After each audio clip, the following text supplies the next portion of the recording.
What's going on, everybody? What's going on? We are live. We are live. We are live right now, man. We are live. We doing a reaction. This is college football's selection show. We just waiting on the big announcement. The big announcement. The big announcement for for who's going to be in, and we'll know officially. All the talking has been done, and all the predictions and all that outside of the experts. So we're gonna find out very, very soon what who's gonna be in the playoffs. We're gonna find out who's gonna be in the playoffs, man. Make sure you guys hit that like and subscribe button. Please, please, please hit that like and subscribe button, because we are about to find out who's gonna be up in here, man. Can't wait to see uh who's gonna make the playoffs this go round. Good to see Alice up in here, man. What's going on, man? No matter what, roll MF Tide, but the team needs to wake the F up. Yep, no lies about that, man. No lie. That's it. Jeremy, what's going on, bro, man? What's going on, man? Good to see you, man. Roll Tide to you, brother. Said FanDuel leaked the bracket. Bama is in and going to be playing Texas A&M round one. You sure? I hope so. Even if that's it, got to see it on the official one, man. I understand. Trust me. I trust what you're saying, but I still got to just see it. DSGB, what's going on with you, man? Congratulations, man. Congratulations yesterday, man, on the SEC championship. Shout out to y'all, boys. Air D, what's going on, man? What's going on, man? Hey, man, I think I probably misunderstood some of y'all last night, man, on the playoffs, man, because I'm thinking like they got to put an ACC team in there or something like that, but they don't necessarily have to. I don't know, man. I don't know. That was I probably got confused and thinking like Bama can probably be out. I'm just not sure, man. Still learning this as I go with this playoff, man. They just need to have something concrete, but that's on me if I mess it up. So I've been hearing that Bama is in, man. Like I said, I hope so. I hope so, Bama in, man. Like I said, man. Last night I was feeling different until I seen some stuff, and they ain't necessarily got to put an ACC team in. That's what I was worried about. Kyle, like, it don't matter. They have to put somebody in. Lane, what's going on, man? Said Bama is in, Brinsky. Hey, we gonna see, man. If you say they in, brother, I hope so. I really hope so. I'm feeling more confident than last night. I'll at least say that. But shout out to you. And FYI link, drop the E at the end. Then you spelled it right. We appreciate you jumping on in here, brother, man. If they in here, man, we're gonna celebrate. But we still got to get back to work, man. Want a good outing last night. Good morning, Shaw. We are in, even though we don't deserve it. Roll. Hey, man, yeah, that's real. That's real right there, Joe. Is a if we get in, do we feel good about round one game? Do we? Like for real, do we? I don't know, man. It all depends on what they're saying. I don't know, man. I don't know. We're gonna find out though. It's the highest ranked 5 conference champion, B Sharp. Okay. Like I said, man, I still got to see it, but trust me, man. I'm trusting all y'all word. Trust me, I want to be in there, but do we deserve to be in there? I don't necessarily think we deserve to be in there. So, yeah, no, man, they don't want me to be great, man. I thought I was tripping, man. I thought I was in the making. Oh man, this thing don't never fall. And it's just gonna fall when I'm on live, man. I just seen it fall on the screen, man. My fault. LaQuation, what's going on with you? Good to see you. Good to see you, man. It's been a minute since I seen you, LaQuation. Who else we got in here? Bama. He said if the Alabama offense doesn't change, they won't last long. Yeah, I think we all need to need to realize that. Come on, Bebo, man, what you know about that Dre, man? It's Dre, man. First album my daddy ever got me, man. I was like 5. A 5-year-old should not have that album, by the way. But my daddy was something else, man. Shout out to him. Rest in peace. Said, what's up, my guy, Bama at 10? You sure? That's what everybody keeps saying 10, man. We at 10. Are we at 10? Y'all keep saying all this and all that. Man, I got to put it up on my phone so we can all watch it together because I know y'all watching on your screen. Come on, man. Don't laugh at me, man. Don't laugh at me. I promise you, that thing don't never fall. Then all of a sudden, it just want to fall. When I really get things set up in here, man, there's so much stuff I want to put up. But definitely shout out to the DRE. Okay, it's been leaked already. Yeah. Okay.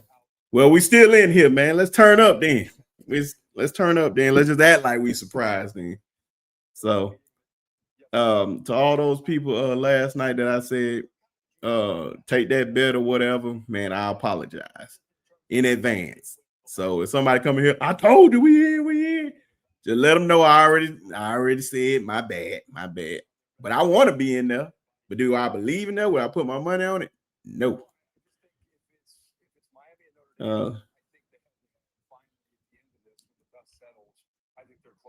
Now I said, hopefully we get the other brothers up in here, man, because I really want to get their word on this, man, because I really want to hear what they got to say. Hopefully they join up in. I know they coming, so y'all be brief. Says stop the crying. We good. Hey man, hey, you never know, man. You never know. I don't care. They say they linked it. I want to trust y'all, man. I really do. I just have to see it, and I just have to see it, man. And anybody that's on the Twitter space, man, y'all come on over here to YouTube, man. You see the name right under there, Sharpshooter Sports Talk. Come over here, like and subscribe to the channel, man. Come join the conversation, man, because we're gonna really talk about this selection, how we feel about the game and all that, and other games that's gonna be played. So, and I realized I just turned my microphone on, so y'all should hear me really, really differently now. How I sound to y'all? Just want to chat with y'all. Icebox, what's going on, man? What's going on, brother? Roll Tide, man. Everybody saying we in. And I gotta say I'm sorry to a lot of folks, so I hope they don't jump on me. He said, take our bet to the 90s season would have been over. Yeah. And I wish they really just would have left it at the 14 playoffs, man. I ain't gonna lie. I think this is just doing too much, and we expanding it some more, and it's gonna be more conversation on this. I don't know, man. It's just one of those things. I really can't stand this in a lot of ways. Why is Alabama running an offense that doesn't work? You asking the wrong person. I wish I knew the answer. I don't know. Hopefully they'll change it up soon because I really don't know. Said I understand we lost, but why are they not being up? I think you meant bring up we beat Georgia on a 33 home game streak. Oh, you said bring it. I got you. Yeah, I don't know, man. Now I said they pick and choose what they want to pick and choose. You never know with these things. That are like, hey man, it is what it is. Nice if Bama get in opposing defense, just gonna sit on those routes and send pressure. Yeah, so that's why we got to change stuff up, man. We're gonna have to if we're gonna go into these games. Because if me as a spectator know what you're doing, I know them coaches know what you're doing. So that's not a good thing. Playoffs should be hard to get into. Yeah, can't let everybody in. Yeah, these are facts. Bama doesn't have the personnel to run KD and Grubbs offense. You ain't lying.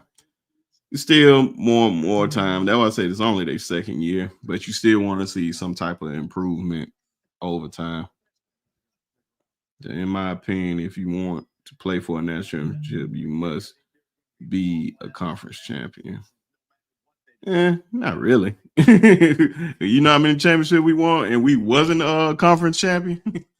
So, you sure you want to live on that? I don't think so. Ohio State won last year and they ain't even win their conference.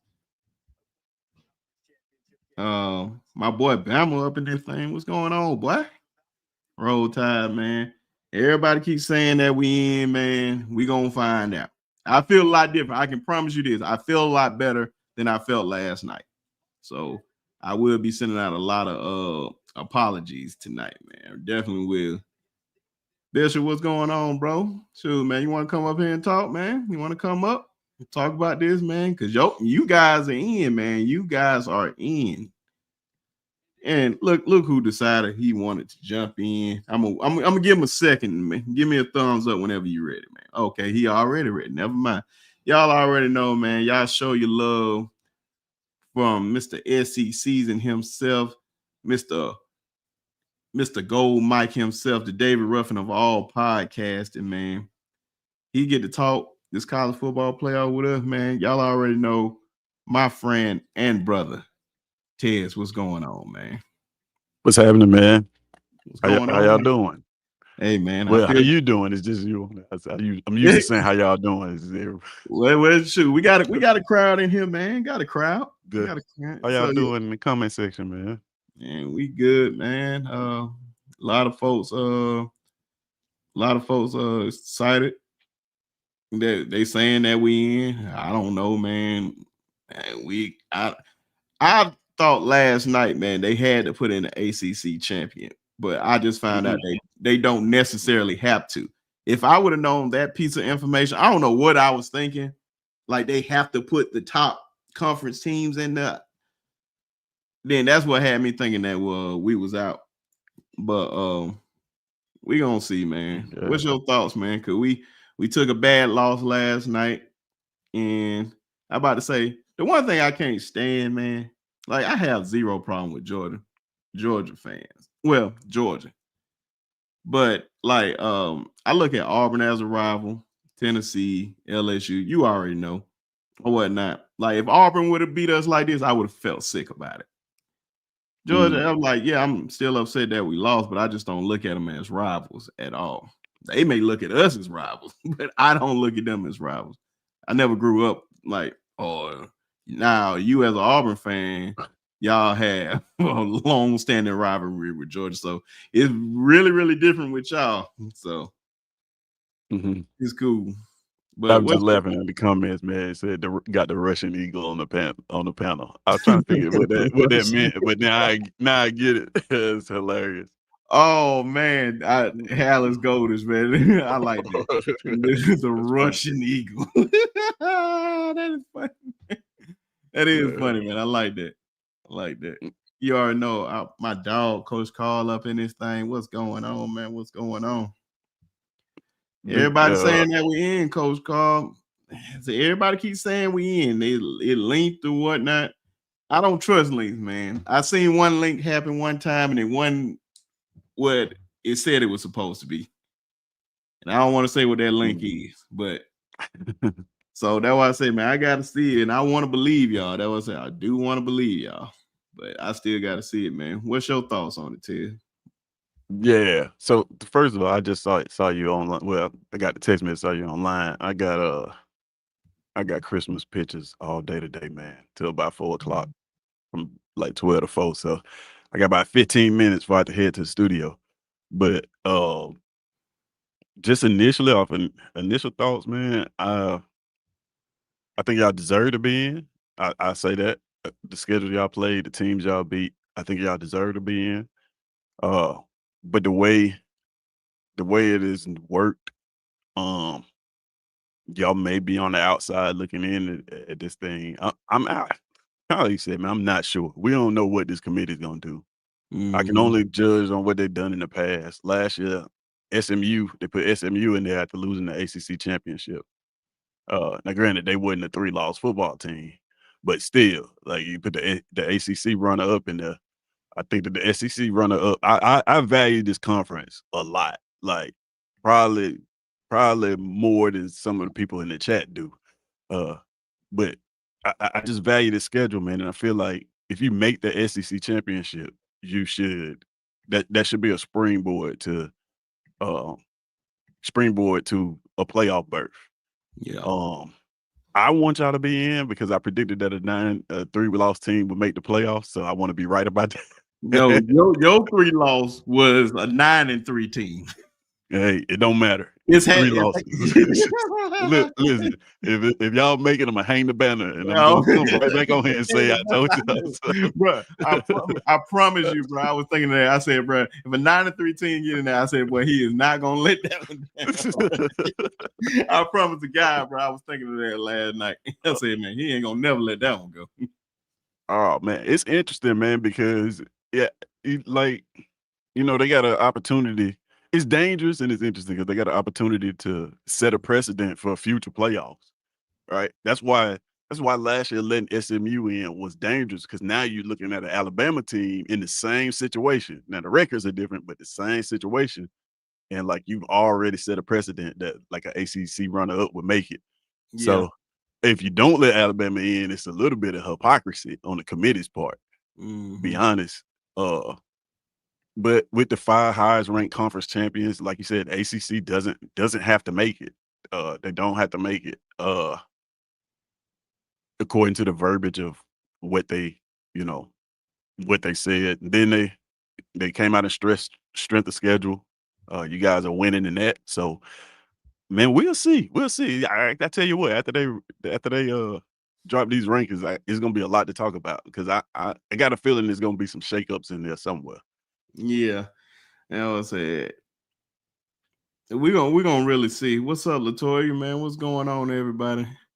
And said they want the SEC to stay in NCAA, so they it sound good. It sound good. They ain't do it last year, then. So this is I can't necessarily believe it. Either way it goes, whether y'all make it or y'all don't make it, the SEC will still have the most teams in the playoff.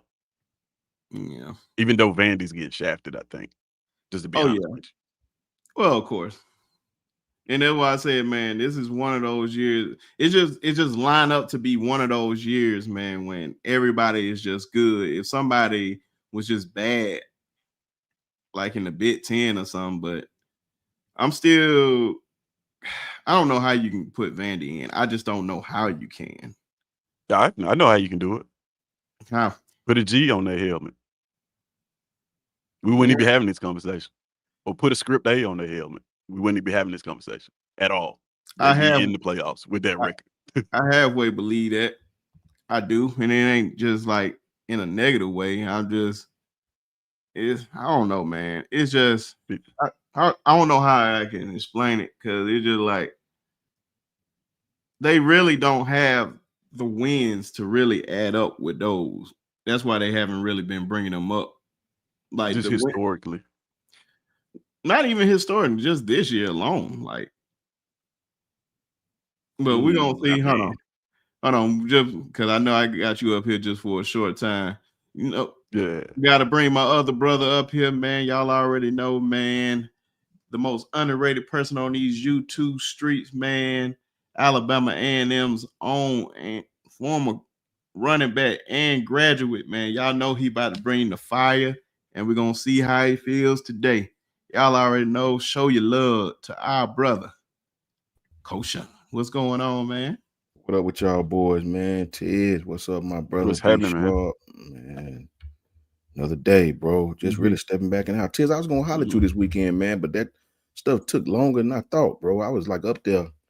We was at UAB. Man, I thought about that yesterday. I was like, I thought Coach Shawn said he was in town. Man, he didn't give me a call or nothing. Bro, I didn't get no kicking it time. When I tell you, I thought it was gonna be like a little something you go watch and then you leave. No, it turned into a whole workshop thing. It was like all day, bro. We had to do them on all these different.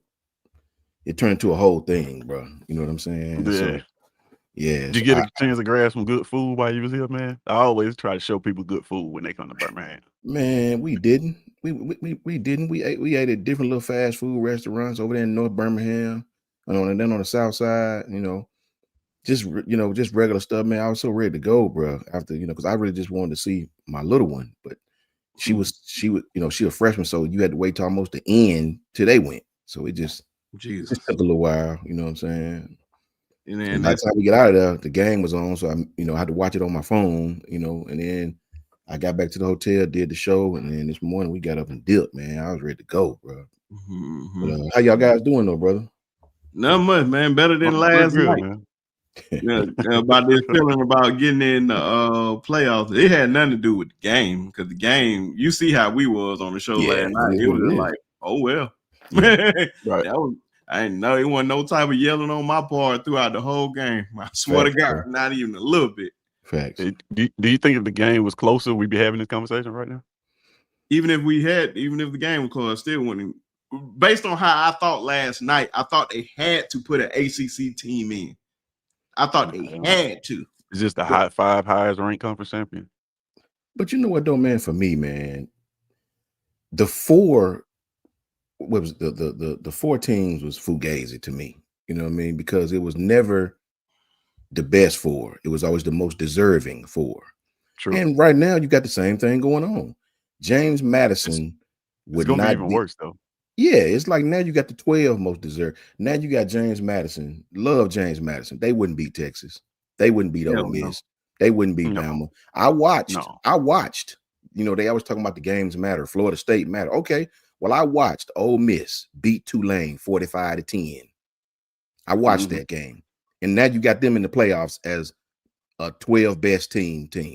Nah, man, it's not the 12 best teams. It's just a bigger four. It's the 12 most deserving. I watched them put TCU in the end over Alabama because you said they won their conference, so they deserve to be there.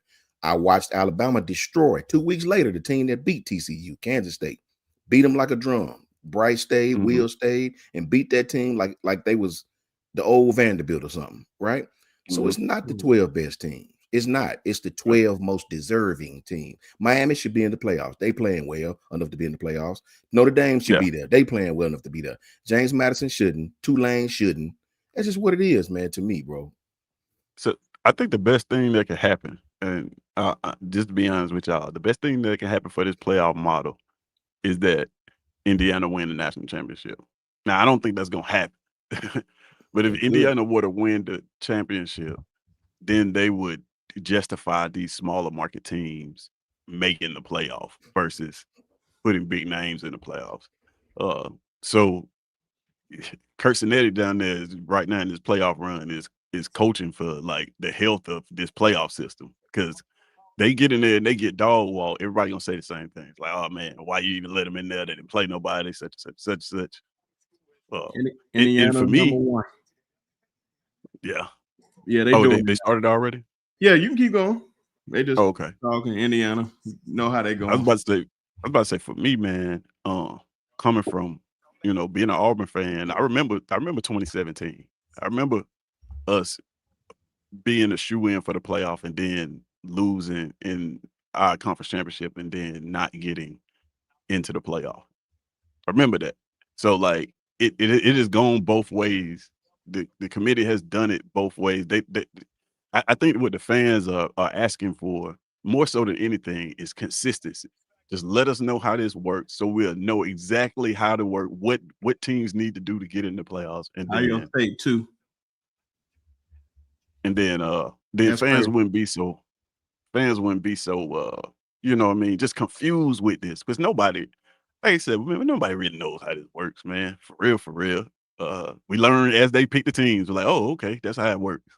Then they change it a little bit every year. And then it is what it is. Like we'll see. But fellas, I gotta get on the road, man. So about to head to the studio. I'm gonna watch the rest of this ranking show on my phone, and I catch y'all. I'm sure after they rank the teams, y'all still be on. I catch y'all then. Yeah. So like I said, I'll be going to about 4:30, something like that. Let's do it, man. Appreciate you coming on in here. Let the folks know where they can find you. Oh yeah, you can find me at It's SEC Season on all platforms. I found I had to spell this out. So if you just type in, like it's at the bottom of the screen right there, SECZN, and I'll pop up. So yeah, you can follow me there, man. Tuesday we doing the all SEC team, fan voted. So got a ton of players listed, ton of positions. I think we're just gonna do offense Tuesday. So you guys can come over there and get your vote on and build our own all SEC team because I know they're gonna get it wrong.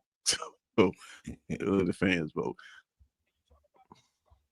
Appreciate you, Well, Ted. we'll catch you Sure, on the bro. next one, bro. Man, they put Georgia at 3, which I think is crazy. I don't know how Ohio State only dropped one spot, but man, we already see the play already. Who's going to be 4? And that's why I said, man, I think Indiana did good, but they finally played somebody. I'm like, Yeah. it's cool. Texas Tech is at 4. I've always been high on them, man. I like Indiana, man. I like Kurt Nettie to a certain degree, not because I do like him. I just think the only thing about it, man, I like. Okay, you talk that mess. Don't. If you're gonna talk the mess, I'm always been a proponent. If you're gonna talk that mess, you better be able to handle it when you get your ass whooped. So two Big Ten teams with the home games like last year. Penn State and Ohio State. But this the bye week. Okay, this ain't the home game. No. This is top 4 teams, so they got a bye week. Okay, cool. Link said Oregon at 5. Okay.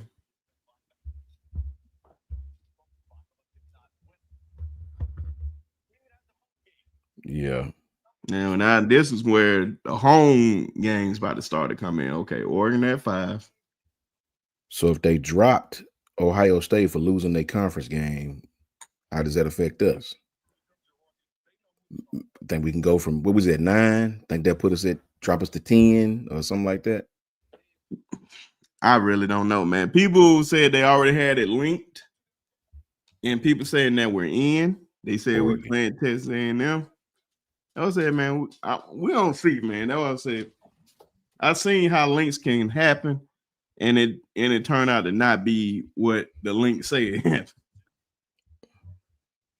Oregon. Said, read my last comment, Coach Shawn. Okay. So I'll put it up on the screen. They had to justify why they only dropped Bama 1 spot. That's why they only dropped Ohio State 1 spot. I mean, I hope that's the case. I hope that's the case, man. I said it last night, bro, and I stand by what I said. Our defense is a championship defense. I think our defense can play with anybody in the country. Ohio State, Oregon. I don't think our offense is a championship offense. I'm not gonna sit there and tell that lie. That's not a championship offense. I'm not a fan. This is fan glasses off. That offense we have is not a championship offense, bro. It just is. It's just not. I don't think so. You may feel differently, but but how do you separate offense from defense? You can't, right? So take it for what it's worth. Got Ole Miss at 6, so if they win, they'll go play Georgia. But who gonna play them? Now we about to find out at 7. Which show you watching? All I see is highlights. Which show you watching, Bishar? What channel? I'm on ESPN. The regular ESPN? Okay. Coach Karl putting them up there too. Yeah. That one? All right. Yeah, you probably want to skip ahead some because you're behind a little bit. Okay. Texas A&M at 7, so we go to Texas pretty much. And he said OU at 8. Texas A&M at 7. Ole Miss. So what's that? 3 SEC so far? Yeah.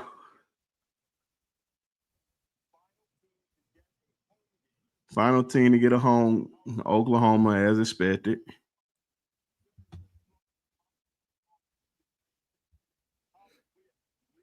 Bishop, you still in here, brother? You can join up here, man. Talk about your Oklahoma Sooners. We're gonna find out who they play. Oh, what? Wow. Miami at 9. That's not good for Bama, because that means Notre Dame gonna be at 10. Then right in them two little schools. Yeah. Coach Karl said, "What? Yeah, we gonna see." So that means Notre Dame fall back some. I already know Notre Dame is in. I'm trying to see how they can justify putting Miami. So Bama at 10. Notre Dame is out. Wow. Mm-mm. Oh, they finna they finna act a fool. Them alums finna talk crazy. I ain't see none of y'all. I ain't see none of y'all put that in the script, man. So whatever link y'all looking at, nobody said Notre Dame was out now.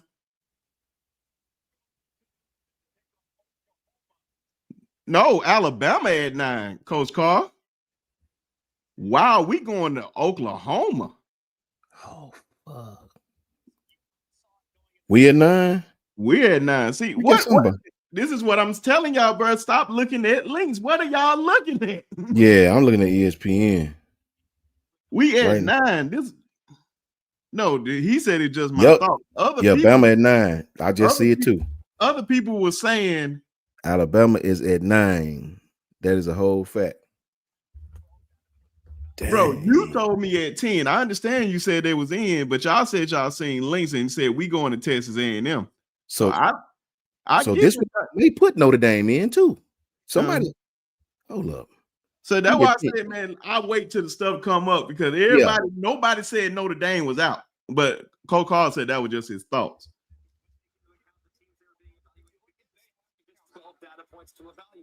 So we going to Oklahoma for a good rematch.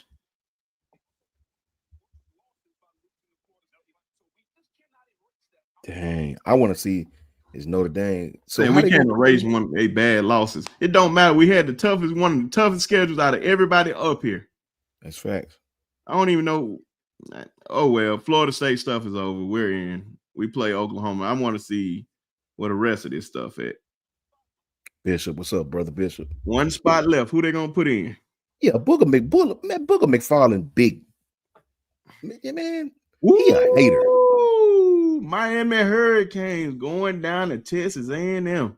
Notre Dame is definitely out. I don't know. Are they? Dang. Are because they got to put James Madison and Tulane in. Ooh.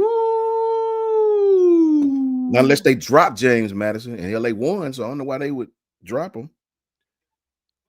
Miami, yep. Miami going to Texas A&M. I thought you said Texas was gonna make it, brother. They still got a chance. They still it's got over with. That's 10. That's 10 schools right there. You ain't got but 2 more spots. Tulane gonna get one of them. Yeah.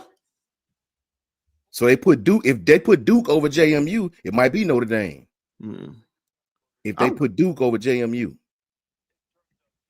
if they do that, because Duke did win their conference. But do they get in automatically? Talking about Duke? No, they ain't gonna put it. They're not gonna put in James Madison. They're gonna put in James Madison before they put in Duke. Of course, they ain't putting in Duke. They got 5 losses. They're done. I'm saying though, it's the highest ranked power. What is it? A group of 5? I think so. If they drop James Madison because of, I don't know, bro. But Tulane is getting in. Tulane has already punched their ticket. Even though I seen Ole Miss beat them 45-10, but still. Nah, you ain't gonna be able to change no quarterback this late, Mike Jones. You ain't gonna be able to do that on the road at Oklahoma. That'd be a catastrophe. Even worse. I don't even know why y'all want to change quarterback. It's a reason why these guys are where they at, man. People have bad game. Now, if he runs the table and win a national championship game, I'm gonna make sure y'all say run it back, man. We got this far with him. I'm about to say we had a bad game. It is what it is.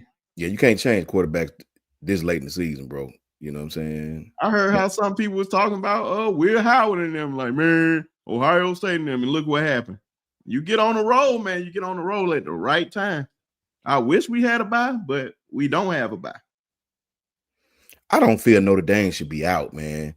Fuck James. I mean, excuse me, Lord Jesus. Forget James Madison. Forget them, bro. Yeah. Giants don't play James Madison is not better than Notre Dame, bro.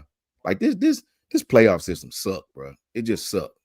The White said the committee grew some big nuts taking Notre Dame out. I feel you, but this I still don't like it, bro. It's not the 12 best teams. Tulane is going to Ole Miss again. And I just saw that, bro. I saw Tulane get smacked 45-10. Why do I need to see that again, man? Come on. This ain't the 12 best teams, man. It's not. It's just not. Tulane, James Madison shouldn't even be in this conversation. It should be Notre Dame and probably Vandy because they beat Texas. John Summerall got a few extra weeks at Tulane. Well, an extra week at Tulane. Tulane playing Ole Miss. If I'm Ole Miss, I'm sitting back laughing. I'm sitting back LMAO. Come on, man. Like, if I'm Notre Dame, I'm hot. It ain't even yeah. Well, it ain't even of course. If I'm them, James Madison at 12, so they going to Oregon. Those are the 12 teams, everybody. Oregon gonna beat them like a drum. Yeah. Gonna beat them like a drum, bro. You know, this ain't the 12 best teams. This ain't the 12 best teams. If I'm Notre Dame, I'm hot as hell.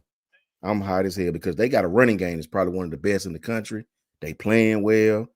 Can't take that from them, man. And you put James Madison in over Notre Dame. Come on, bro. James Madison, come on, dog. This is not the 12 best teams.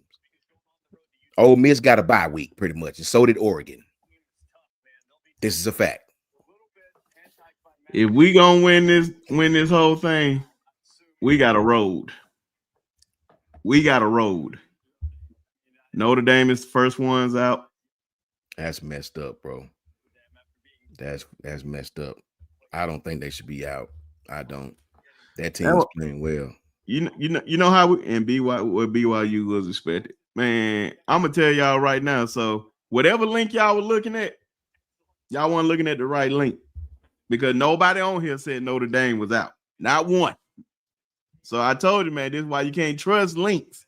You have to, because they could just put that out there to make you think that's what it's gonna be. Everybody kept saying, "Oh, Alabama going to Texas A&M." So I was like, I want to believe y'all. I want to listen to y'all, but I didn't see it not one time. Toya is 100% correct. She said we could have put Texas and Vandy in Tulane. Facts. Or Notre Dame. If I'm any of those three schools, I'm pissed. Now, I will side with Bevo on this. James Madison is not better than Texas. Tulane is certainly not better than Texas. You know what I mean? Vandy, like it's just messed up, bro. It's just this is not the 12 best teams, my people. It's the 12 most deserving teams.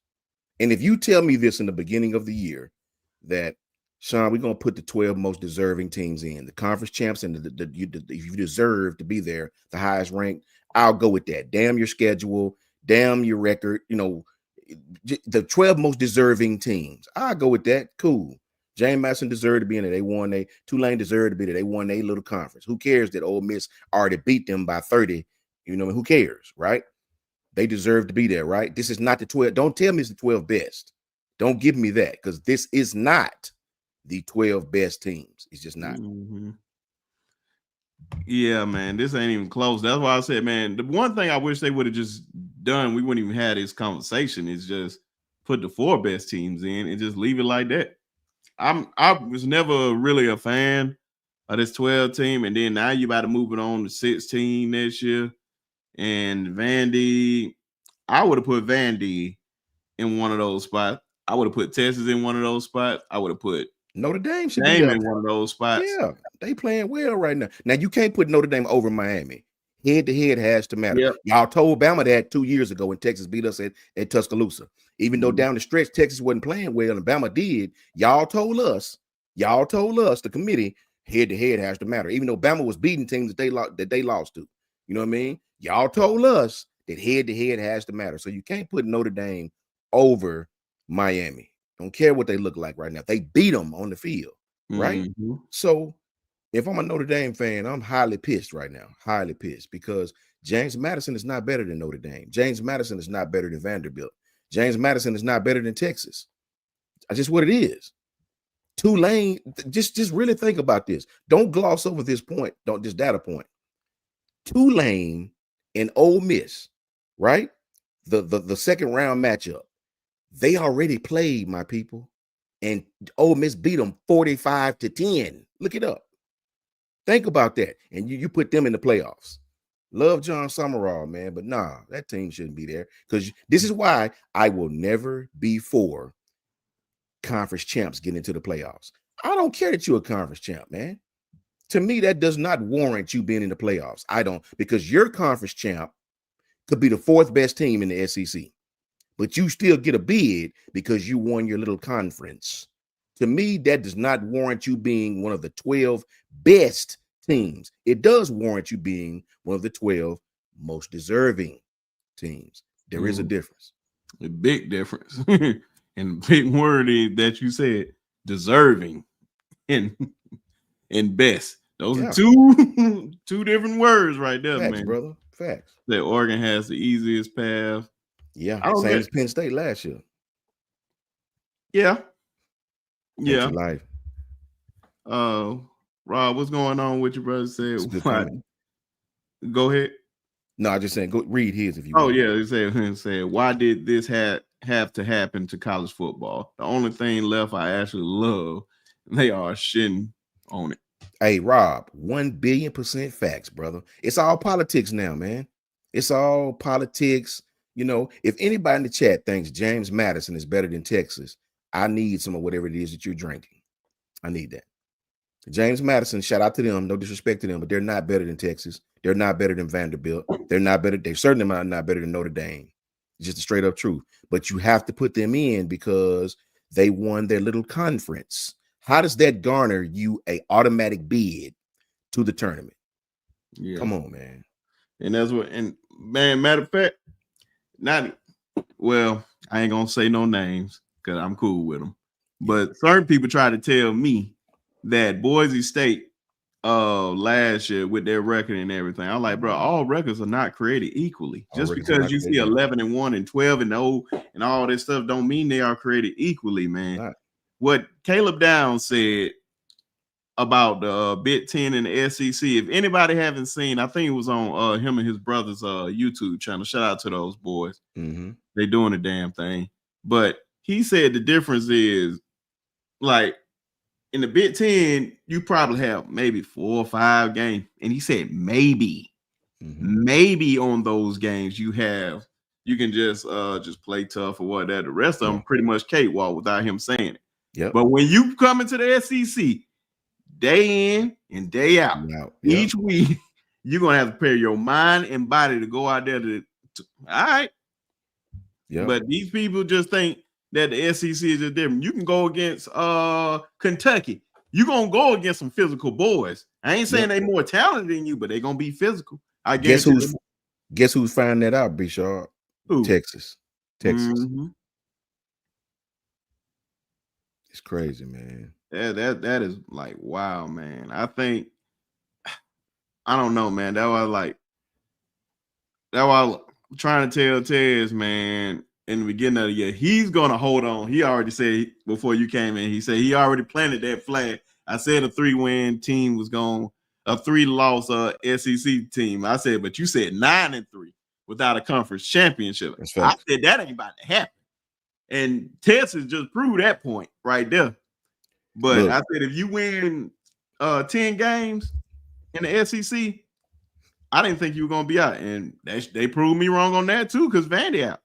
I mean, I get it. Corey Lewis has a very, very, very interesting comment. He said the committee just told Notre Dame to get in a conference. That's why they failed so far. And you know what, Corey? That's very interesting, because that may be what they're trying to say.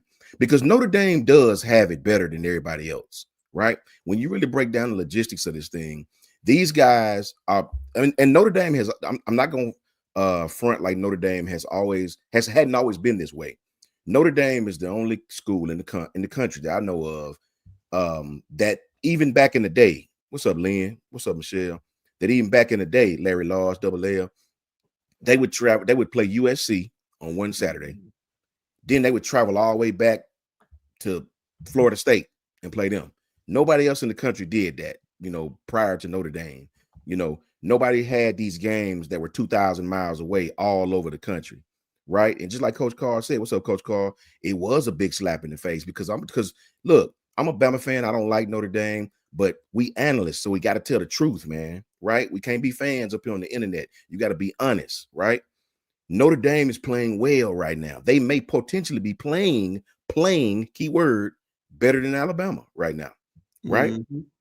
So their offense is not stagnant like ours. Their defense is playing well. They're playing better than most teams right now.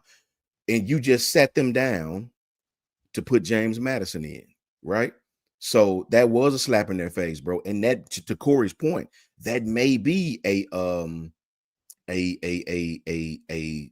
kind of a marker to say get in the conference. Because right now you're getting ACC checks for ACC games. You have your own contract with NBC, an individual. No team in the country has an individual contract with a channel, right? We have a conference contract with a channel. Well, Notre Dame has an individual contract with NBC, so they get all the pie, right? So that school is rich as hell times 10. So yeah, it's very.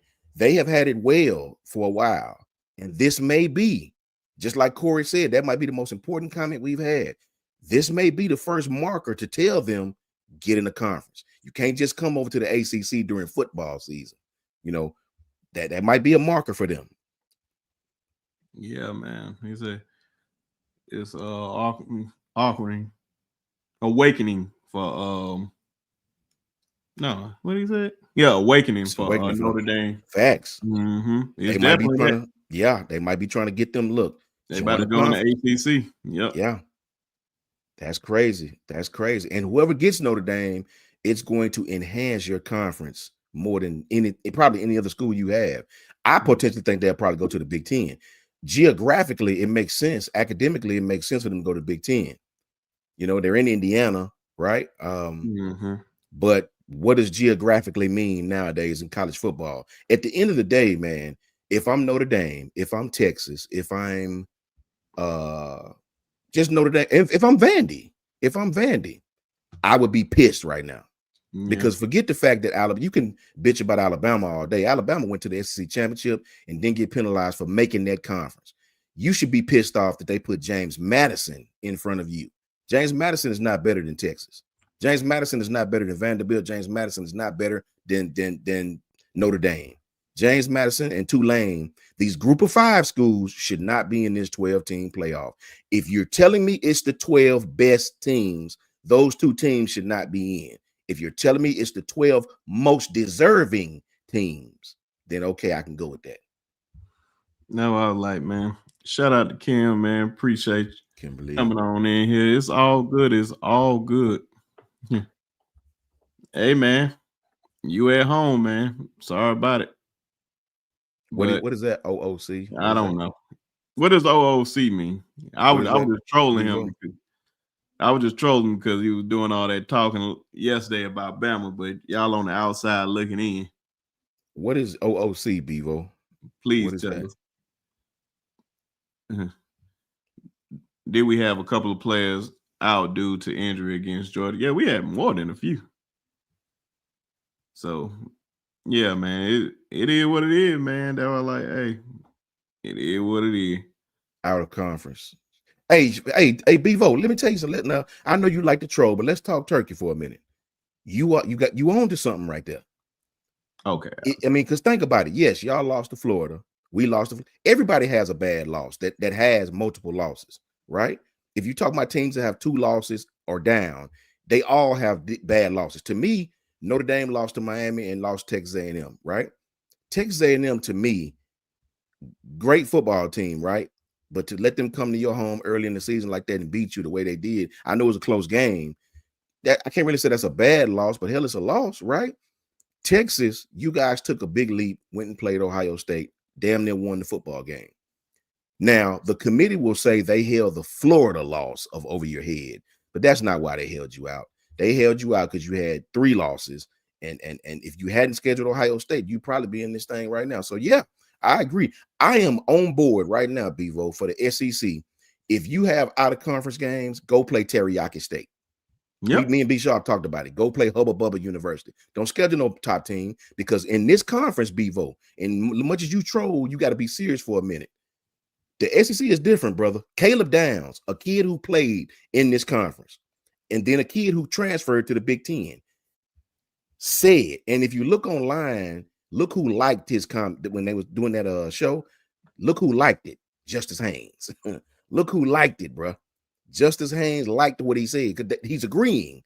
In the Big Ten, Big 12, yes, you have games where you have to bear down and play, right? But it's not every week. In this conference, say what you want about Mississippi State, say what you want about Kentucky, say what you want about who, B-Sharp, who else didn't make it? Vanderbilt. Vanderbilt. And they 10-2. That's crazy. Florida. Say what you want to say about these teams. Go in there BSing on a good Saturday night. South Carolina. South Carolina.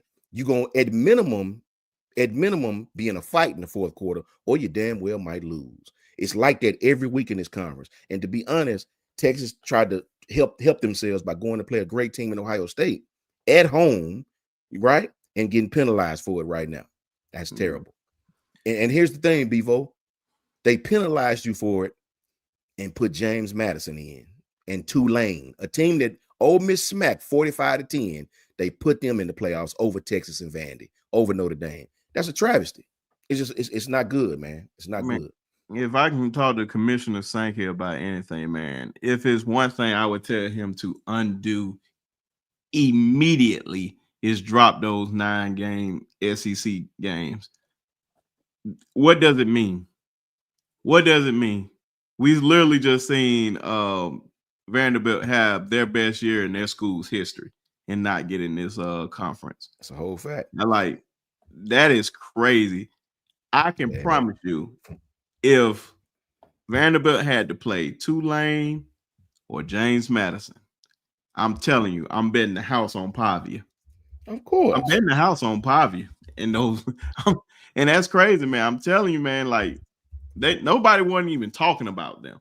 I am one that I'm really shocked about, but I'm glad they got in there is Miami. I'm really shocked that Miami got in there because I thought we was going to Texas A&M.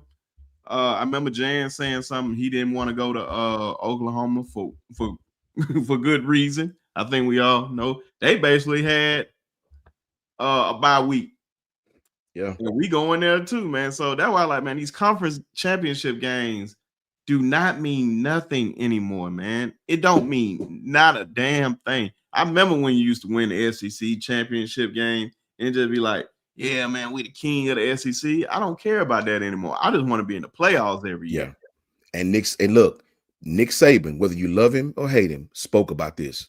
Nick Saban said, when you guys come up with this 12-team playoff, you're going to devalue the conference championships. Right now, I wish Alabama had never even went. Just let us stay home, because it seems to me staying home and you get elevated. Yep. Going to play, right? You put yourself at risk. You know what I mean? So, Bevo like to troll, but Bevo, we talking turkey right now, bro. Yep. I would be pissed if I'm a Texas fan. I would be pissed if I'm a Vandy fan, not because of Alabama or Miami, right? They had tough games just like you did. I would be pissed because of James. They're telling you that James Madison is better than you. That's not true. They're telling you Tulane is better than you. That's not true. So I think the Texas fans got some power. They come in. It's a lot of people. I think the Texas fans and the Notre Dame fans, along with the Vandy fans, should really, really, really hit this committee hard, whether it's emails, whether it's social media platforms, whether it's monetary, whether it's whatever. You should really, really, really, because you put two teams in the college football playoff. You're telling me that they're the best of the top 12. That's BS, bro. That's BS. And until we fix this, it'll never be right. Never. Right. Never. And I mean never. Shout out to you, Kim, for saying you both are my favorite YouTube. Much love at B-Shaw, man. Love you back. Love you back, Shawn, for sure. Appreciate you. That's what I said, man. Appreciate everybody that really consistently come up here and basically give us y'all time. Cause that's why I said, man, we are nothing without y'all. This channel grows. Like I said, this is how important you guys are. Just to give all y'all a shout out, man. Because I said I was like maybe like 45 or 50 subs away from getting to 1,500. Guess what? Before I started this show today, we had 1,500. So that means got over over 45 subscribers last night. So definitely appreciate y'all for showing y'all love. That was said, wouldn't be nowhere successful without you guys. So thank you all. You see what Travis Purnell said? That's what's coming next. He's right. He's right. And that's sad, bro. I don't like that, man. I mean, it's not the same. No, he right, man. bro. Can't do that. Can't do that. Facts, bro. You know what I'm saying? What's up, Anitra? Good to see you, man. Playing all these football games in a year, man, and just like then it's just like you starting to wear them down. Like they don't even have time to rest for the Senior Bowl. Cause I remember when I went last year, man, like a lot of the Ohio State guys dropped out. That's why I say, B Sharp, I can speak to this personally. Appreciate you, Big Bama. Oh yeah, man. I can speak to this personally, bro. This is why you see kids not really giving a damn about school. Right now, I can tell y'all it's athletes on your favorite team that don't even go to class. He taking all online classes. I know this personally, right? Because they're not student athletes, man. Miss me with the student athlete. They go there to get an education, man. Kiss my, you know what? That's lies. You about to have these kids playing just as many games as the NFL, right?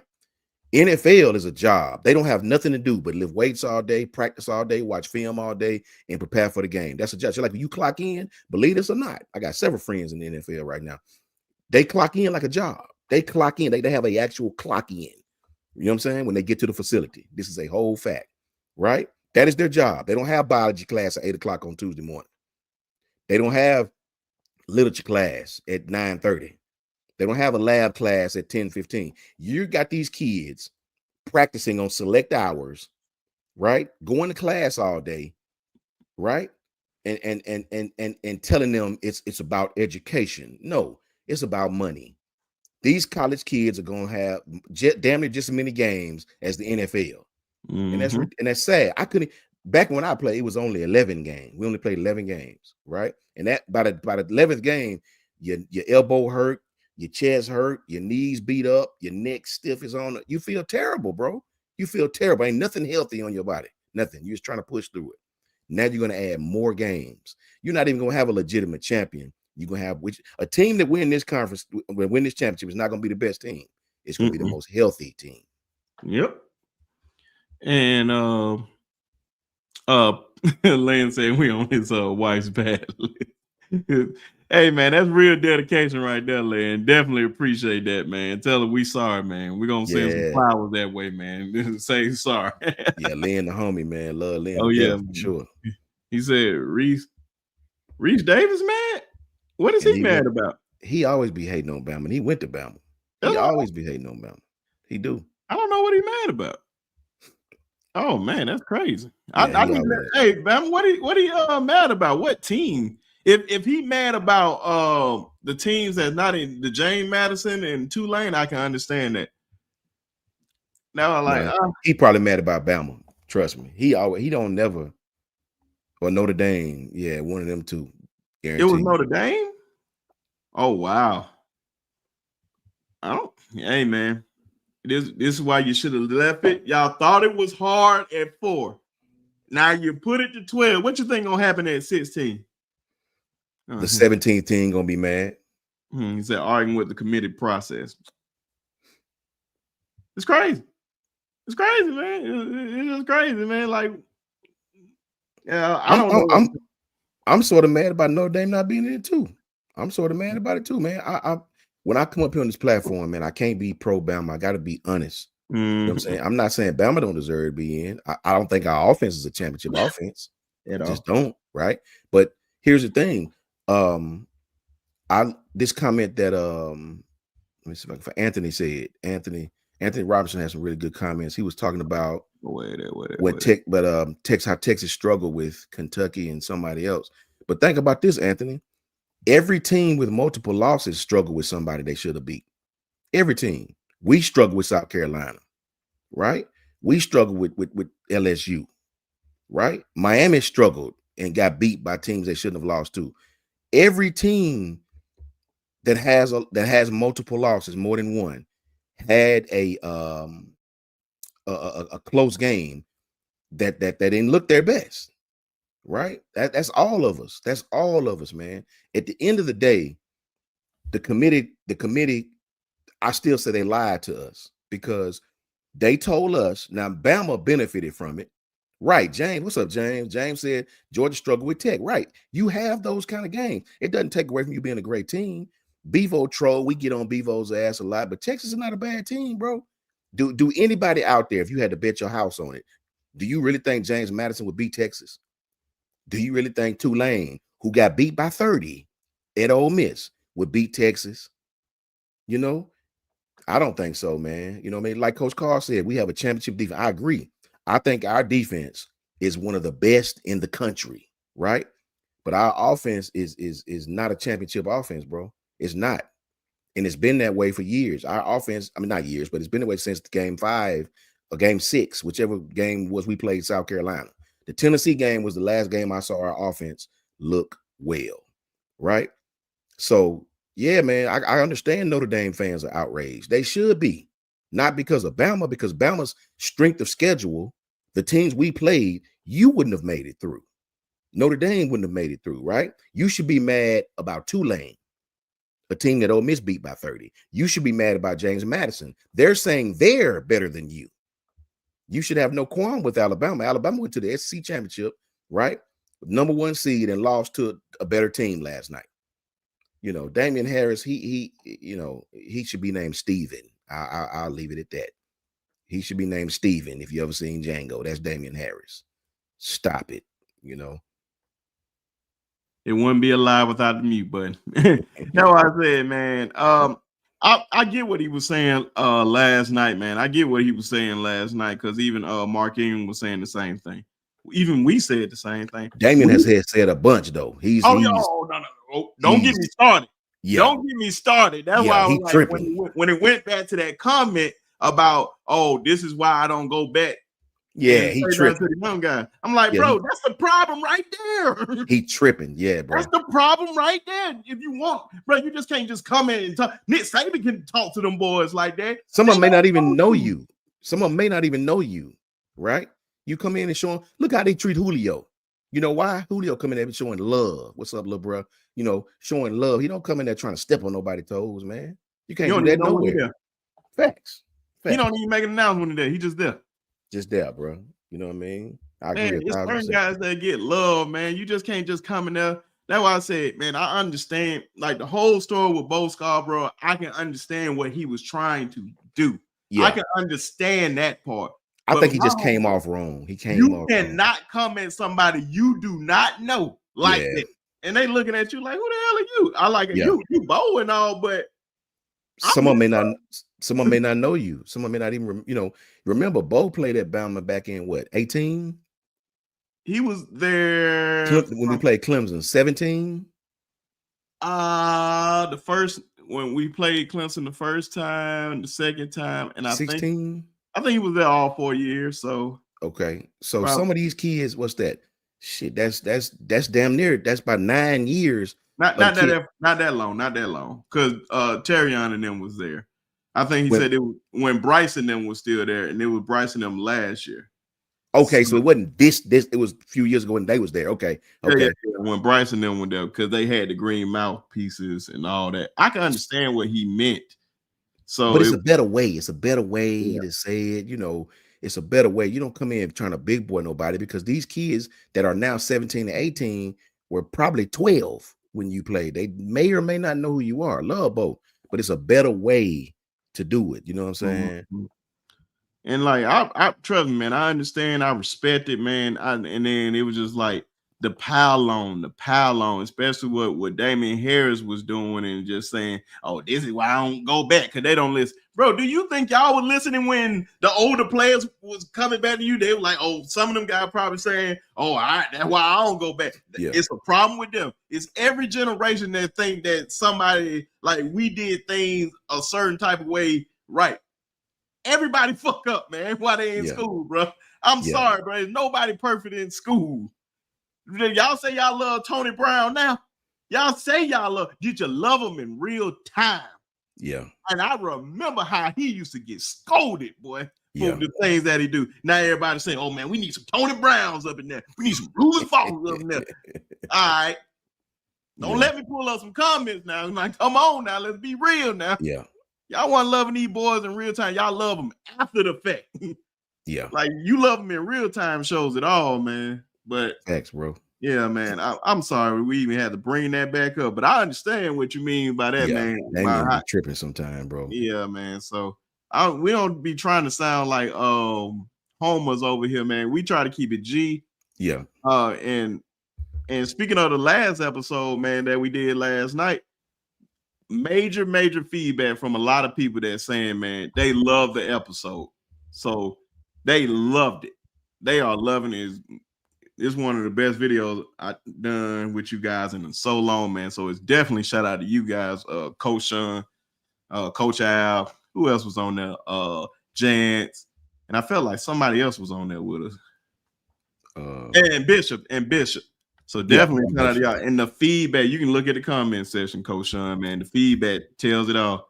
People love to hear the real, man. Nobody want to be here that, oh, Alabama is just in this great state. Oh, we gonna be all right and all that, man. We just tell the truth, shame the devil. Daniel, appreciate the $5, my brother. Appreciate you. He said, "What's up, my guy, Coach Shawn, breaking it down. ESPN always like he's football IQ." Hey, Daniel, I appreciate you, brother. You know, who is he talking about? Breaking it. ESPN. Who you talking about on ESPN? Oh, is it? I don't know, man. I'm trying to get this one, unless it's going over my head. Man, am I reading it right? I'm breaking it down like. I'm tripping. I'm reading. I'm looking all into. I thought you was talking about somebody. They need him on ESPN, man. They need him on ESPN. Hey, Daniel, when God made me, bro, he didn't make me good at too much, right? But football, I can talk, and the game I can play. Father to me, that's about it. I'm pretty terrible in everything else. Yeah, Jeremy, man, I read that all the way wrong, man. He said, "Yeah, breaking down like ESPN." Hey, man, that's the old ESPN I know, man. We ain't talking about all this nonsense, man. We talking about the game. We talking about the game, breaking stuff down, having different perspectives on stuff, man. We just try to get y'all the real at all time. And I told you, man, we're gonna tell the truth over here. And if folks don't like it, man, you know what y'all can do, man. You can fill out the hurt feeling report, man. You can just go ahead and fill that out. The HFR. Hurt feeling report. Just go ahead and fill that out, man. Shoot, y'all already know. No shame over here. We tell the truth, shame the devil over here. I mean, because let's be real, man. When I'm a Bama fan, bro, it hurts to be like, it hurts to be honest. But the thing I found out about is that I've had other analysts tell me, the stuff I say, the stuff we say, y'all already know. Mm-hmm. You already know it. It's just sometimes you don't want to say it because it hurts to talk to tell the truth about your own squad. It hurts. Mm-hmm. It hurts to say our offense is not very good. That hurt my feelings to say that, bro. Right? But if I sit here and told you, no, our offense is great. Don't I'll be lying to y'all. Then I'll be just like 90% of these other folks out here. Right? So I got to be honest, and you still might not think we're right. And that's okay. That's the fun in this. You'll never catch me or be sharp or nobody on this channel calling you this kind of fan or you're that kind of fan. We're not the fan gaugers.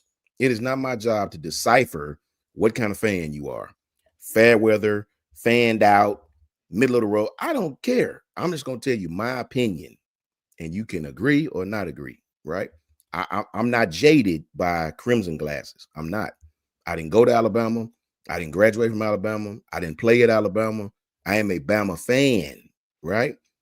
So it hurts my feelings, right? Rise up, me and Roll Tide Rise Up been rocking, man, since I used to call Stephen A. Smith show. That's 5, 6, 7 years ago, right? We just keep it real. Patriot Life, me and Rob kicked it at the A-Day. I'm just a fan like everybody else, man, but we got to be honest, bro. People respect you more if you just tell the truth what you see. The stuff we say, most of y'all already know. It's just hard to say because we all fans of the team. We hate when Bama do bad, man. All of us. but you got to just call it as you see it. And this brother gonna definitely come up here and tell the real. Let me Y'all say this already, before you introduce him, Bishop, please. go ahead. Lynn played at the school. Lynn got more attachment to that school. Lynn feel like about Alabama like I feel about Alabama A&M, right? Lynn will be the first person to tell you when we do some dumb shit. Yep. Lynn will be the first one to keep it real. That's why I rock with him. You know, we love our university. Don't get it wrong, but you got to be honest with what you see, man. It's truth. No matter where you went, and of course you went to Alabama A&M. I went to Tuskegee. Facts. And this brother right here went to the third HBCU, Jackson State. Y'all know our original players from the Himalayas. From the Himalayas. Y'all show your love for our OG and brother, Coach Al. What's going on, man? Al, from the Himalayas. From the Himalayas. Hey, a player from the Himalaya. Yes, sir. Yes, Man. sir. And the one thing, man. Huh? No, go ahead. Hey, look I just got back from the airport, and I was driving, and I saw in our chat what you said, Shawn, about the Twitter blowing up, and I just pulled up and I just saw the brackets, so I can imagine. I'm a little late to the party, so I'm assuming we got in, right? I'm about to show you right now. Okay, right there. We made 9, man. Some people said they got a link. 9. Wow, yeah, crazy, man. Yeah, man. What's your thoughts on seeing this list right now? Let me just take a quick peek at it, man. Wow. Well, okay, all right. So taking all the emotions out of it, right? As I always do. I'm surprised we're at 9. I'm not surprised that Bama made it. Okay. So I was gonna do a reaction show this morning, but I had to go to the airport. I had a chance to kind of come peel myself off the ceiling a little bit. Yeah, and look at what's happening with the whole entire body of work. Okay. And then the situation surrounding what happened last night here in Atlanta with that game. When you step back, as ugly as it was, when you step back away from it and you look at the context of what we played, Daniel Hill was hurt last night. They didn't play Dre Washington. And it was obvious AK didn't know the. All right. Vandermark went out injured last night. Dewberry was out. Cuevas was out. Who else was out? Jerm Bernard's playing with injury. Okay. Who else? He had 2 defensive linemen out last night. So you still got to play the game. No excuse. But the circumstances surrounding the chemistry of what was happening there certainly influenced the outcome of the game. I still think Georgia's a better team, frankly. They just are. They're better coached. They're better connected in their identity, which is this time of year, that's what you do. You play to your identity. But here's the thing. In any kind of tournament situation, there's always the bottom teams. Okay? There's always the bottom teams. Nobody on this planet is going to tell me that of the bottom teams in the bracket, Notre Dame, Alabama, Miami, BYU, Texas. Okay? No shade against JMU and Tulane, but they don't play with them dudes. Okay? All right? So in that sense, it's just like Urban Meyer told Brady Quinn last night. There's no way Notre Dame or Miami is going into Athens and beating Georgia. It's not happening. Neither one of them were at the number 1 seed in their conference championships. Didn't happen. Okay. So based on the entire body of work and merit, I could see why Bama got in. At 9, I thought they were squeaking at 12, but since they seeded the 2 lowest teams, just to back up what I'm saying in terms of you're seeing Tulane and JMU kind of on the bottom of things, and rightfully so. You get in because you get an automatic bid, but you know, if the playing field is level, you guys go to Ole Miss, you're probably gonna lose. Yeah. Okay. Again. Right. And then you see the 12th team, you're going to Oregon, you're probably gonna lose. Or Yes. hey, how about this? If the 12th team goes to Norman, Oklahoma, you're probably gonna lose. That's a fact. If the 11th team is gonna go to Athens, you're gonna lose. Mm-hmm. But guess what? If you come to Tuscaloosa, you're gonna lose. Yes, sir. Okay. So just take all the emotions off of it. And let's just say this is the big boy league. It is. Okay. Yeah, upsets can happen. Okay. Last night, IU put belt to ass on Ohio State. Mm-hmm. I saw that coming though. I picked them to win. You look at you did, Mhm. and you look at how they did it. Let me tell you like it is now. I'm gonna say this in my show today, but here's the thing. This year's the team in any kind of time, this time of year, when you get down to this time of it, the better teams are gonna play to their identity. You have an identity, you're gonna play to your identity, you're gonna fall back on that, you're gonna fall back on who you are and what got you there. You're not gonna turn the rock over. Okay. And oh, by the way, you will be running the football because you have to establish yourself. And oh, by the way, you have to stop the football from running, and you have to get turnovers. What happened last night? You got turnovers. They ran the ball. They stayed true to their identity and their connectedness. Okay. And again, they had chemistry, continuity, collaboration, and communication. The 4 C's of success. They put belt to ass on Ohio State. They did. Maybe they woke Ohio State up, but Ohio State ran for like 53 yards. The Ohio State. Mm-hmm. Okay, this generational defense, okay, they got torched. Yep. Oh, and by the way, IU's best receiver didn't even play last night. All right. So who are they really? Yeah, well, I've watched Iowa. I mean, excuse me, not yeah. Iowa, Indiana, and they got a good team, bro. In the Penn State game, it showed me when they did that. They only had 45 seconds, I think it was. And they drove the length of the field, and scored. I said, "Yeah, this team bowed it. They bowed it." Dude won the Heisman last night. Yeah, I still don't believe it on the Heisman talk. If I had a vote, I'm giving it to Pavia because just what he had. Jordan Love is my vote. You said who? Not Jordan Love, but Love, the running back in Notre Dame. Notre Dame. Yeah, that's my guy. That could be a good pick too, but because I know, man, I promise you, I disagree with this man all the time, and I really just can't stand the man, Johnny Manziel. But he said something about that throw that he made over the Ohio State defender. He said, "We count that as a Heisman moment," and I said, "When you think about it, yeah, you're right." But I never been big on these Heisman moments anyway, man. It's just like if you beat Bama and you already in the Heisman running, boy, pretty much they're gonna just throw the award at you for the most part. But I think it's Pavia. I would give it to Jordan Love. I don't think none of the quarterbacks really played all too well last night in the Big Ten championship game. I just feel like they finally played somebody in this game that they had no choice. Like Ohio State needed this, to be honest, because they just been blowing everybody out, and they kept hyping up Julian Saying, and they were showing a lot of deficiencies in his game. And I was just like, man, they're not playing nobody. I know he's throwing for 4 touchdowns, 300 plus yards all this game, but that's Maryland. Yeah. That's no question. Yeah. I'm like, come on, bro. Like, what are we doing? It ain't like he's going again. When he played the one SEC team, albeit it was his first game, he just played good enough so they can win. That was really Ohio State defense that saved them from losing that first game. Right. So I still don't know what to make of Indiana. I like what's the quarterback for Indiana? Fernandez. Yeah. I'm picking him to go to the national championship. Ooh. I am. Indiana. Look, man.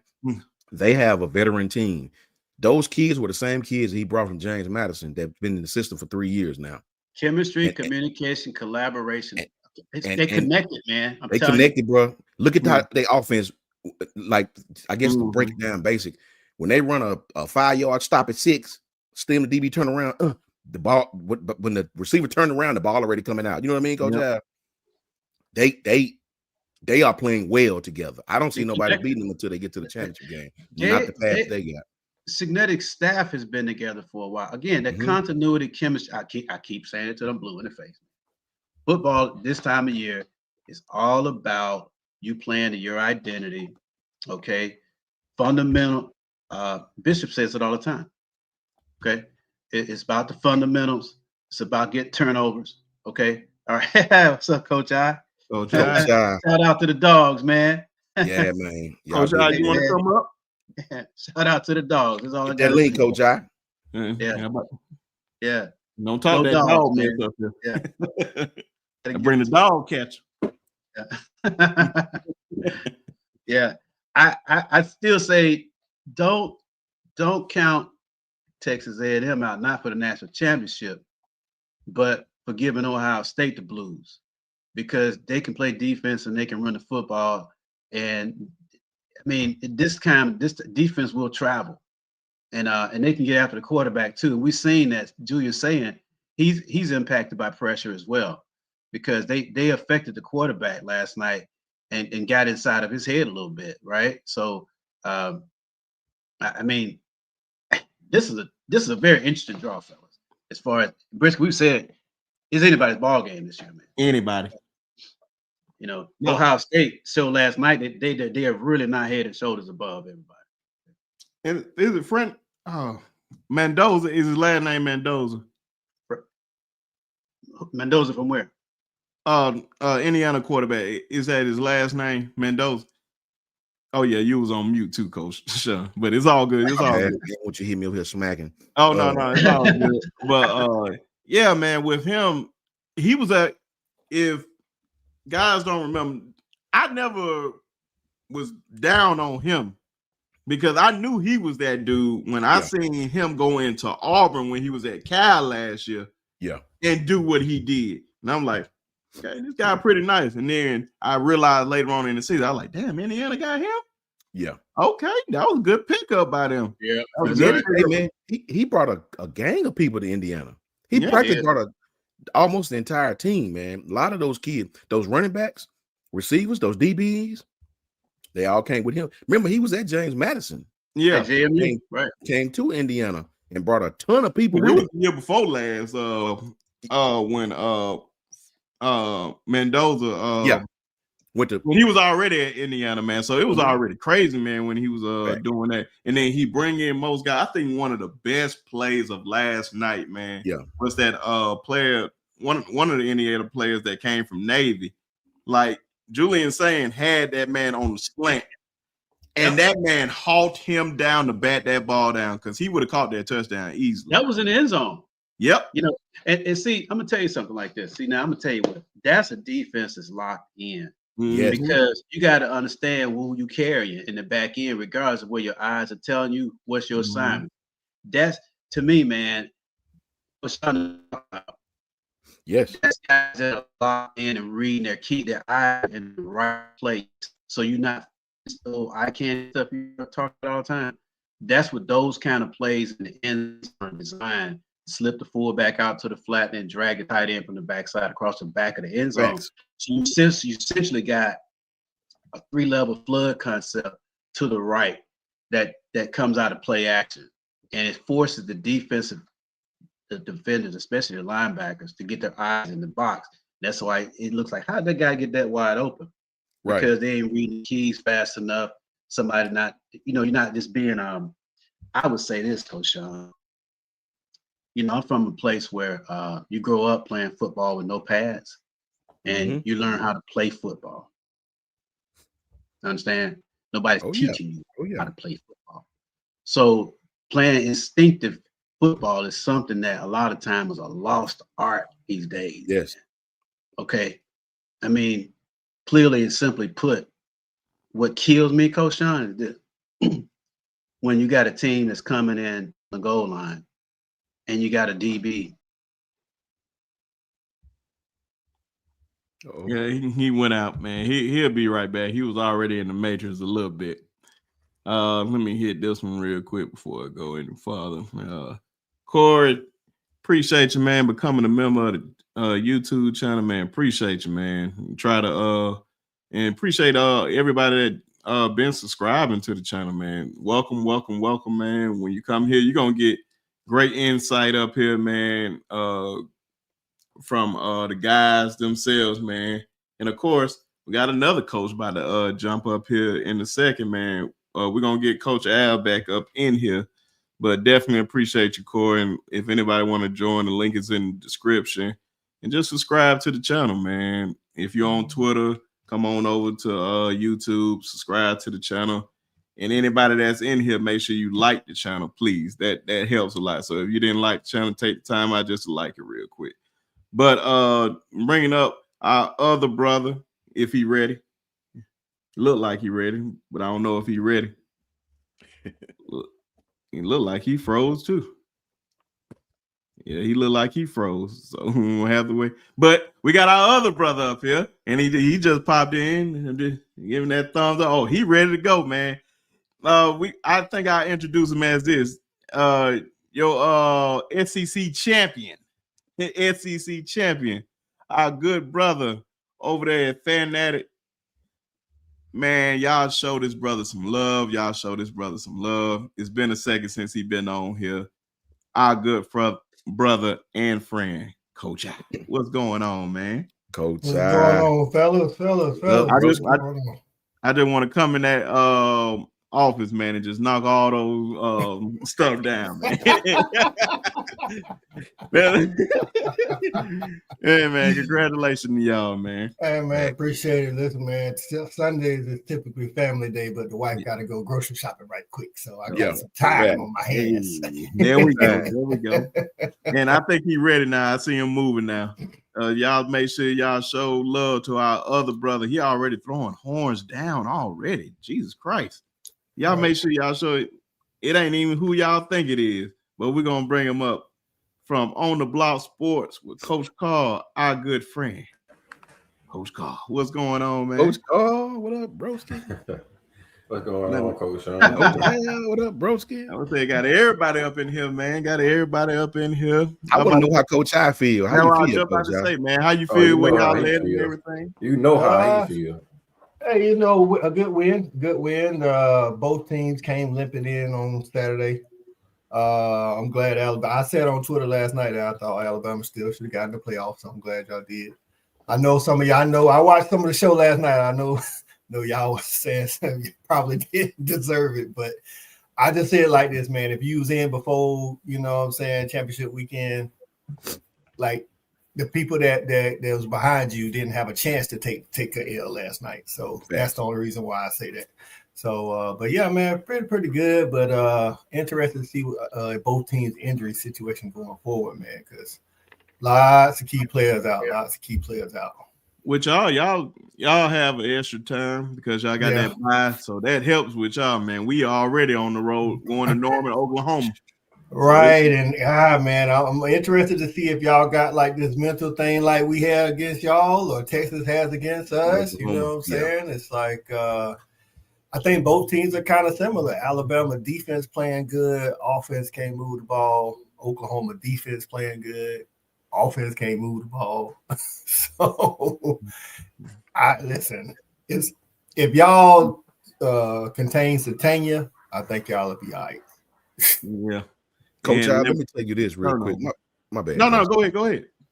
You know what I really, really, really like? I said this on the show last night, you know, and I was one of the ones that didn't say we didn't deserve it. And I'm speaking really strictly toward the offense, man. So you was listen, man, I say Coach Shawn is really mad. You was dropping bombs and bombs. Like y'all got this dude. Bro, I just don't understand. And for me, it was the play script. Like, right. Why are we looking like a 7-on-7 team, bro? Like, bro, do you just? I don't know, brother. Do you just have? Are you racist against running the football? Is that it? Is that it? And then Grubb didn't even try no down the field passing until like late in the game. Like even though we was running too high, mostly because you couldn't run, you still. It's just like when you can't run, you still got to get a ball to the running back. You still got to get a ball to the running back. You know what I'm saying? So I'm honest. You know what I'm saying? Like I think Hill only had 4 carries, something like that, 4 or 5. I think the running backs total had like 10 or 11 carries total. Man, they ran play action to come out to half, and we ain't been running the ball. So who are you fall for fooling? that? Right. So- And then because you're not Basically- even attempting any pass over 15 yards, we're never gonna Right. We're never gonna They never respect it. exactly, bro. Well, so that can I say this, man? So that was one of y'all my get frustration this, right y'all there. get That was this my out of the way. Can I say this? Go Because ahead. I'm so tired of y'all guys over here talking about my coaching. I had a bad season. Okay, it was my first time coaching in the SEC. Hey, Coach Karl, we ain't coming on here. You ain't getting fired today to get no buyout. You ain't getting no I was in high buyout. school, bro. I'm thinking my mind is thinking I'm in high school. It's my first time. Can y'all please give me a break, bro? Like I was calling Coach Al and Coach Shawn for advice on how to get the run game started, but they wouldn't answer the phone. That's all. They didn't answer the phone. Sorry. Can y'all please forgive me? And then they didn't try no plays like really with Jeremy Bernard like they usually like. Jeremy Bernard is like our Dylan Bell. Like we'll try to use him all over the field. They weren't really trying to do that with Jeremy Bernard. It's like, I don't know. It's almost like they was coaching not to lose, to be honest. Whereas when y'all came to Athens, y'all was coaching to win. It's like, I don't know. It just definitely looked like a different mindset. And Ryan Grubb, like he couldn't get it together. That was my frustration right there, Coach Al. That was my frustration, bro. The play script, me and Coach Al and Coach Karl and Brinsky, we all in this group chat. I just didn't understand like the script of what we're doing. You got to unload your whole clip, man. If you're gonna lose, cool, no problem. But don't go out there, saving your ammo, So, but this is what I want to say about Georgia. It ain't even about us right now. This is what I want to say about Georgia. I respect good football, bro. And to see Georgia in the beginning, this is how you know you got one hell of a coaching staff. When you see Georgia, when we played Georgia the first time, Georgia really couldn't rush the passer for real. No. Right? Last night, those pressures that they dialed up, even when they didn't get there, they got there. You know what I'm saying? And to see what Georgia was at, and to see the progression of that football team on both sides of the football, and you play them at the end of the season, to see how good they still are in the front seven, to see how a lot of times they don't have to do nothing, bring no extra pressure, man. I really respect that, man, because and I see that in our defense as well. Our defense has come a long way, man. I think Kane has really found what works, what don't work. You know what I mean? Through trial and tribulation. But the frustrating part, Coach I, is y'all's offense know exactly who they are, right? Yeah. They're not going to go out there and turn to 7-on-7 just because they're losing. They'll run the ball 30 times straight. It don't matter. They know who they are. We're not like that. Yeah. It seems like we still juggling who we are on offense, man. And I think that's it's a good frustrating point. to watch. It's frustrating. Find out who you really are. Like, I know Georgia fans hate when Mike Bobo calls screens, but that's who we are. We're gonna throw it to the playmakers and try to let them make plays. Hell, you scored on one yesterday. My thing is this, Coach. Why do Georgia fans have such a big issue with the way Mike Bobo calling plays? Because he's calling winning. Coach Karl, it ain't even that. It ain't even that. I'm gonna tell you what it is, and it goes back to the first stint he had as the OC.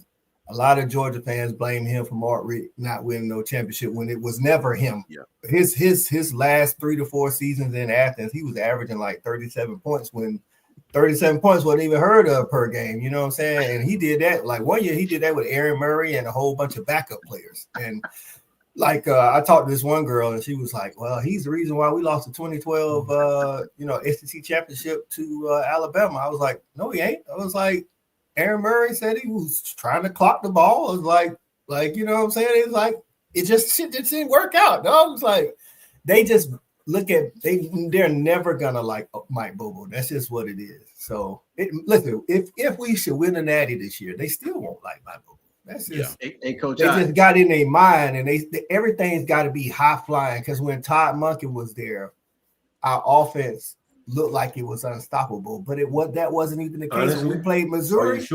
Are you sure? He had a few games they looked unstoppable. Bama stopped him a couple of times. That's what I'm saying. Like Todd Monken, for the most part, that offense. No. I hadn't seen nobody. Coach Karl. Ohio State didn't stop our offense. We scored 4. Yeah, they did. They slowed y'all asses down with Todd Monken. Y'all we just scored 4 points on them. Y'all knocked Marvin Harrison Jr. that damn game, man, and he started scoring points. Come on now. Coach Karl, If it don't wasn't do knocking that. the Don't Marvin do Harrison that. Jr. out the Don't game, do y'all that. lost. They was scoring now. Hold on. They Okay. knocked that man So out let's the game, address then this. Georgia Let's went on a address this. tear. Let's address this. Let's address this. In Georgia the first can't half, get it. But Todd Monken was okay. He was Hold okay. on, I don't Coach think Karl. I don't think Todd Monken is better than both. Hold on, Coach Coach Karl. You can't say something and not let me respond now. In the Ohio State game, in the first half, they went up 14 with Marvin Harrison on the field. We erased that 14-point deficit and took the lead going into halftime. Marvin Harrison didn't catch a pass from the 10-minute mark in the second half until that one pass he was trying to catch at the end of the third quarter. If you're the best team in the nation, Grabbing and holding. Grabbing and holding who? Wide receivers. Stetson Bennett had 400 yards passing, but they stopped our offense. Come on, Coach Karl, you better than that, dog. Stetson Bennett was a damn overgrown man anyway. He was 73 playing against high school kids. Stop. Hey, Coach I. The boy graduated out of high school in 1905. Stop. Coach I. Stop. Coach I. Back-to-back champs. I don't give Georgia no damn credit. They I don't care. I mean, I like Kirby, but I don't like the damn dogs anymore. Y'all beat us last night. That head with them ugly ass dogs. That's why I talk to my boy Brisket White asked me to build her a chain. I ain't even sending that shit over there. I'm gonna take that shit in the backyard and burn it. Hey man, I'm Everything glad I got in the house I made, Coach, I with a Georgia Bulldog on there. It's burning. Burn it then. Hey man, hey, thank God she is not one. My fault, Coach. I'll go ahead. My fault. No, I was gonna tell Coach I. Hey, Coach I. Yeah. Coach Karl is our version of DC Curry. Yeah, he was live at the Improv last night doing a stand-up, and he just practiced some of his material on you, man. He got to be doing something. Nah, man. I just don't like Georgia right now. But yeah, Georgia could have beat Ohio State with or without Marvin Harrison that year. But only time Todd Monken really looked good, man, honestly, when he played somebody outside of Bama. Like outside of Bama, Todd Monken was in his shit. But that's like everybody else, but Bobo now, man, Bobo was in his bag last night. That man called a hell of a football game. Even when the shit wasn't working, he did not go away from it. That's what happened when people Shawn play again? What happened when teams play Bama, teams play Georgia? When your shit not working, they try to do something different. They learned that shit from Clemson. Clemson didn't change their game plan when they played Bama. Just kept going. Yep. That's all it's about. Stay the course. That's all we be saying on these damn podcasts. Shit, Alabama, if you're a passing team, stop trying to goddamn run the ball 100 damn times a game. Just go your ass out there and dink and dunk past that bitch up and down the field all day long. Practice on your pass offense. You got to try some passes over 10 yards. Practice on your pass offense. If you a passing team, how the hell you can't damn block passing? Right. If you a passing team, everything you do is pass concept. How the hell you can't block in the pass game or the run game? Hell, you can't even block in the damn kicking game. Like, but something last night that I noticed that Coach Shawn mentioned early in the year is y'all tight ends aren't blocking tight ends, and they tried to keep tight ends in to chip, and it wasn't working those tight ends wasn't. They ain't chipping, bro. Those tight ends they were touching. Right, hell, they weren't even chipping. That's what getting the damn DN a boost. Shit, coming in pushing his ass in the back, he get a full goddamn start. Now this man don't speed up a guy. Right, and then they got good in pass pro. Somebody sell me. Hold on, real quick, because Bear just want me to know. Bear, you just lost all your. I hope you lost all your damn money, Bear. I really do. Look, I talked to Bear last night. He told me, Coach Shawn, we making the playoffs, but I don't know, bro. It ain't looking. I hope you lose all your money, Bear. I hope you don't bet on Bama in the damn playoff. Yeah, that's a whole nother story right there, bro. Yeah, I wouldn't say going up Norman, Oklahoma, and just think that we just. I love Bear too, man. Let me tell y'all something about that game, Oklahoma. Yeah, I gotta jump because they got some people shoot me some obligations and shit. So, but let me tell y'all something about it. We go to Norman with the same bullshit as offense, we're gonna lose. You lose 3 times to Brett Venables in 2 years. Yo, shit, you might not come back to Tuscaloosa. You got 2 weeks to get this shit together go out there and play some damn fundamental football and do something on offense. Because if you don't, this shit could be catastrophic for Kelly DeBoer and this stuff. I'm just saying, man. I know Bama boosters. They may be worse than the Auburn boosters. They don't like losing, and they damn sure don't like losing to the same team consistently. Right. Like, you can't beat Oklahoma. That's a problem for these Bama people now. Just like you can't lose Bama every single year if you're a damn Auburn coach. It's just not gonna work. It's just not gonna work. Bama beat Auburn 6 years in a row. Ain't no coaching staying around that long. You can't lose 3 matchups to Oklahoma unless our boosters feel like Oklahoma with a better program. But if we supposed to be the better program, I don't think that shit gonna happen. They better get their shit together. I tell them all the time that I just respect good football, bro. I can't come up here on this panel and clout chase for Alabama. But that'll make me look crazy. I gotta just be honest, bro. What I say, right, wrong, or indifferent. Me and Coach Al was just having that conversation with Brinsky. What's up, Ebony? Shout out to Ebony, man. Good to see you. What's up, Sarah? You know what I'm saying? B Sharp, better half right there. You know what I'm saying? So I told him this, man. The way I feel is this. This offense, to me, a lot of the Bama fans got on me in the inbox when I was complaining about South Carolina. They was actually talking about all of us. They was talking about how y'all complaining. We won. And I was just trying to explain to the normal fan, Coach Karl, that it's not that we're complaining. We see things, even in the win, that if you do against better competition, it's going to get you beat, man. Right? South Carolina did not have the offense to exploit what we seen. Right? Tennessee didn't have the defense to exploit what we seen. LSU didn't have the offense to exploit what we seen.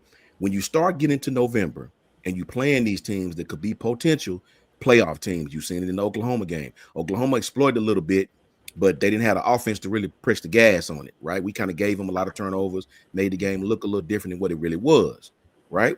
But when you play Georgia, a team that if you have a weakness, they're going to pull it out and show it to everybody, bro. I can say this now, the game is over, and my daughter can tell you that I picked us to lose this game, 28-10. And I don't pick games. I don't. She would tell you I picked us to lose. I didn't even say this on air. I picked us to lose this game. They're like, why you say that? Because if you go out there with this 7-on-7 offense, Kirby's gonna see it. He probably already seen. Look how they played us. Georgia didn't do none. They didn't do all this super game plan. They played their regular defense on us, bro. They just done what they did to hinder us in the middle of the field. You know what I mean? We couldn't do nothing. They constricted that middle of the field. Ty still tried to throw in the middle of the field, got it picked, right? That's what I respect. Good football, man. I respect that. And right now, our offense is not playing good football, man. It don't make sense, Coach Al. Right, yeah. I mean, last night Ty was not seeing the rat. Right. Okay. He wasn't seeing that off safety. We'll make a tricks call, which means that the offside safety takes the number 3 inside from that side, and if he comes across, he takes him. And Ty never saw that guy, when he almost threw that pick across the middle like that. He trying to hit Isaiah Horton. The guy that takes Isaiah Horton because he crossed the middle of the field was the safety on that back side. So he's reading the quarterback the whole way. Ty never looked at him. Okay, that's an easy read for a guy at his level. He should know that. And he never saw the rat. So I don't understand this late in the season, you can't see that and go to the check down the whole day. The check down was there the whole day. I swear. Never looked at it. Kirby never defended the check down the whole day. Yeah. You got a 240-pound back with great hands. You don't want to isolate that guy on the cornerback none of the time to give him an opportunity to move the chains. I mean, it's that simple kind of deal. You got to take what the defense gives. And in his post-game comments, Ty was saying you got to simplify the game. It's because they told your stupid butt after the game, why didn't you take the check down? You're supposed to be this elite quarterback, and you can't see that.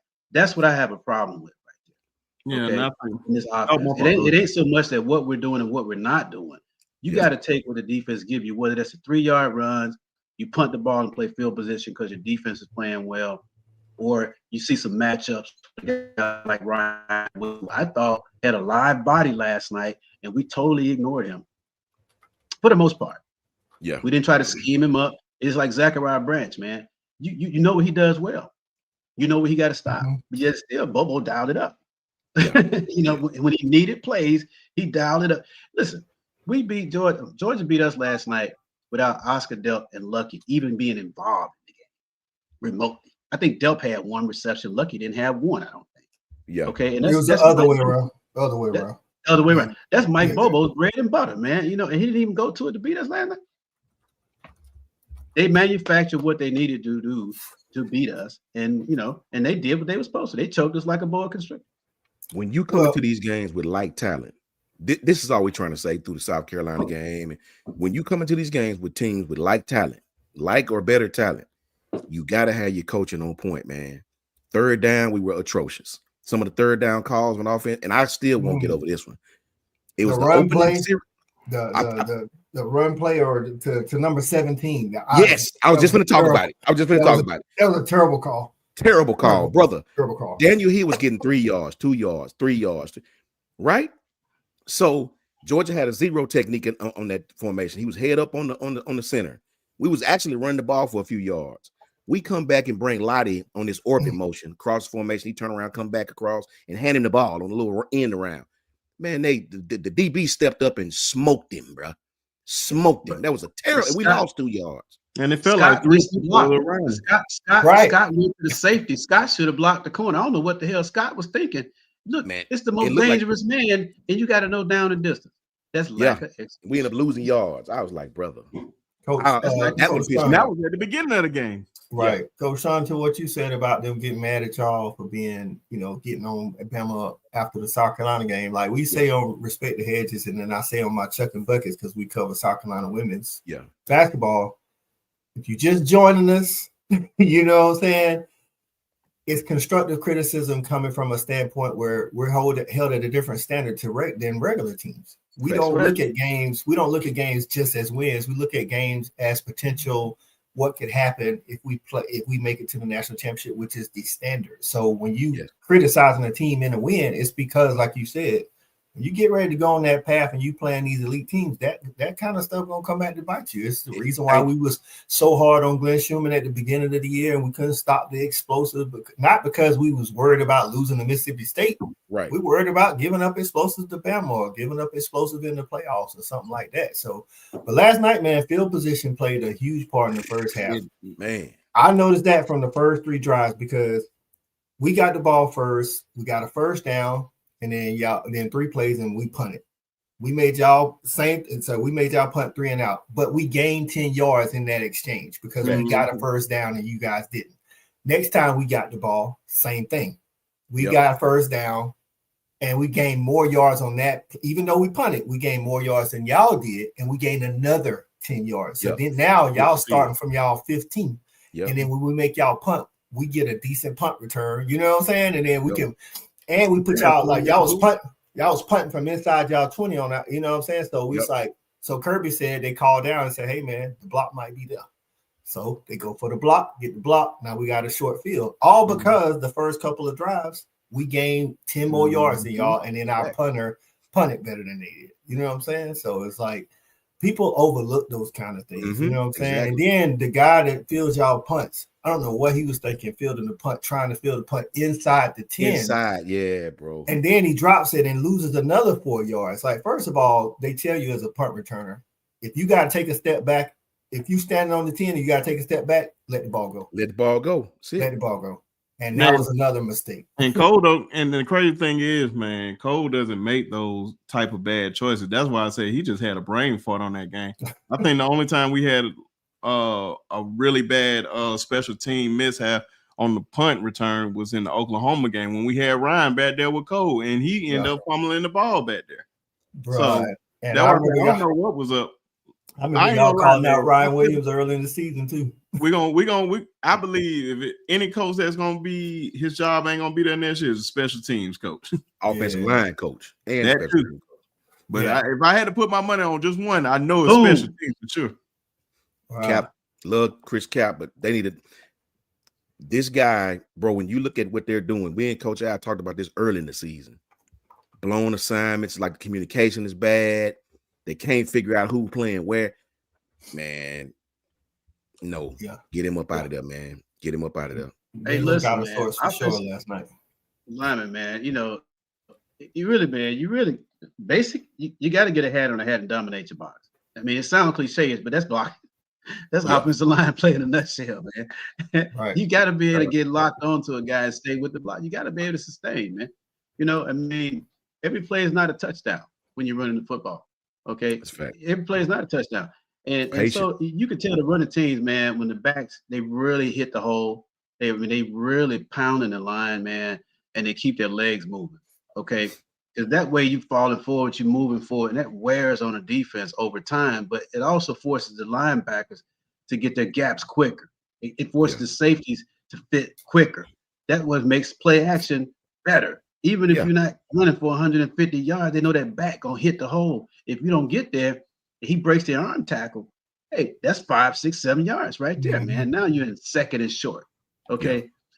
But it forces everybody to attenuate in the box. They got to be a half step quicker because they know they can't let a lineman get up on them to that next level. You know, if you see it, you got to sometimes undercut it, or you do a gap exchange on the outside. You know, you got to scrape over. You got to get there hard to hold their edge. Everybody's playing harder, which makes that mid-level open. You follow what I'm saying? So if you don't do that at all, the defense just sit back and just play you straight up. They know you ain't gonna press them. I mean, look. So you got nothing. You don't have no space on the field to do nothing. Yeah. Okay, we run duo, Coach Al. We run duo. We don't get no push in duo, bro. And that's very irregular, right? Yeah. So that tells me that in practice, you guys are not pressing the line on running the football. Sure, you go through the normal rigors of practice, right? But you are not comfortable running the football. That is clear. That is totally clear to me as a person who used to play that position.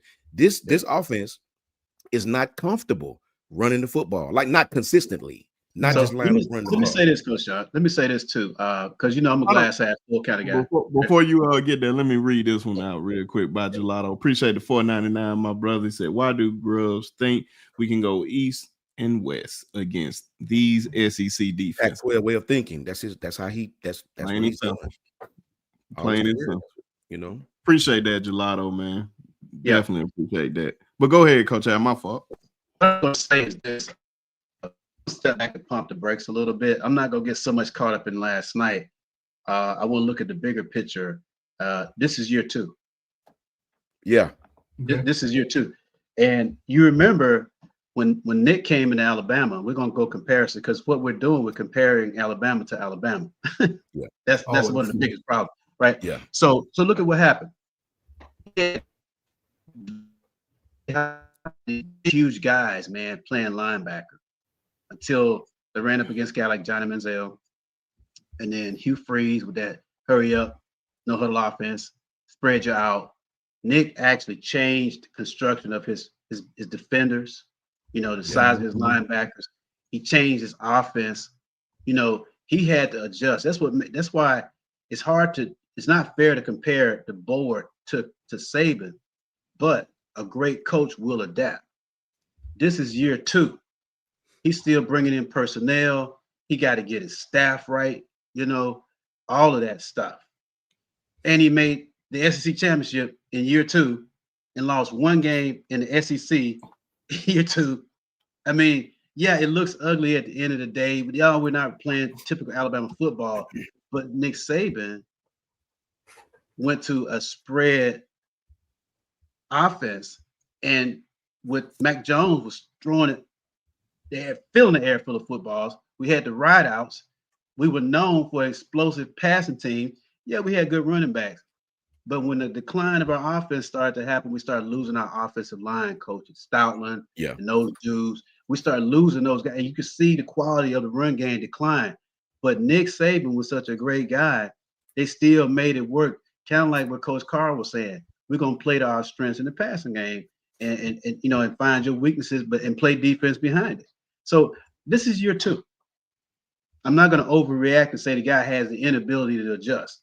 He got you in the SEC championship in year 2 when he lost 30-some guys in the portal, however many we lost. So I'm going to spin it like that too. A bunch. Okay, and he had to get Coach Kaepernick in at the last minute to coach the O-line in January, February, who didn't know this offense.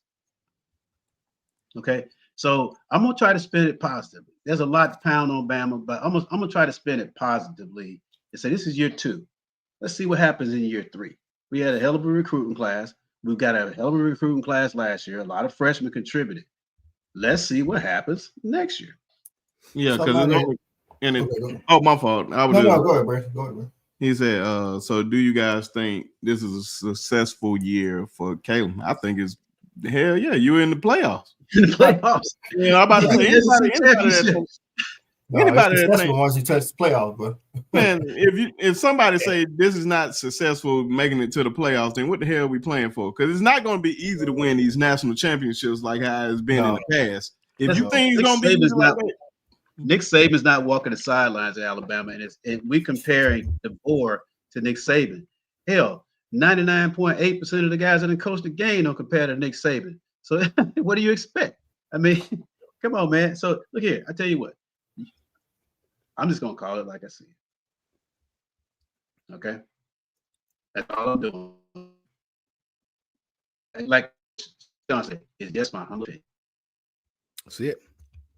go ahead, Coach. My fault. I didn't mean to cut you off. Oh no, somebody in comments had asked earlier how we felt about Bama getting in the playoffs. I said before and I said after the game that I thought Bama should have gotten the playoffs because, for one, they lost to a team they had already beat. So really, you can't punish them too much. It'd be different if we had to beat Bama early in the year and then we beat them again. And then two, the teams that was supposedly battling Alabama for a spot in the playoffs was sitting at home. And I can guarantee you either of those teams played Georgia last night, probably taking the L too. So I'm like, you can't punish the guys for having an extra game when somebody's sitting at home. That's why I saw it. I mean, I don't care. I know everybody like who playing the best at the end. Hey man, you gotta play good football all year. You can't just play football good the last 3 weeks. You know what I'm saying?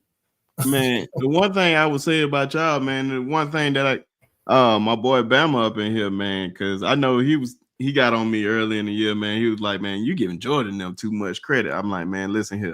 As long as Kirby Smart over there, bro, The eyes don't I lie. promise you, I am never going to bet against that, man. Some people, and my boy is real. He'll keep it G with me, and he admitted last night, oh man, I was wrong. I like, man, is Kirby over there, man, the culture over there that he has brung over That there. word. That word you said. That culture that he brung over there, it don't matter. That's why I seen quarterback after quarterback leave, it still run the same. That defense may not be the Jalen Carters or the Kobe Deans and all those boys out there. Brinsky, they comparing Georgia to Georgia. Yep. Right.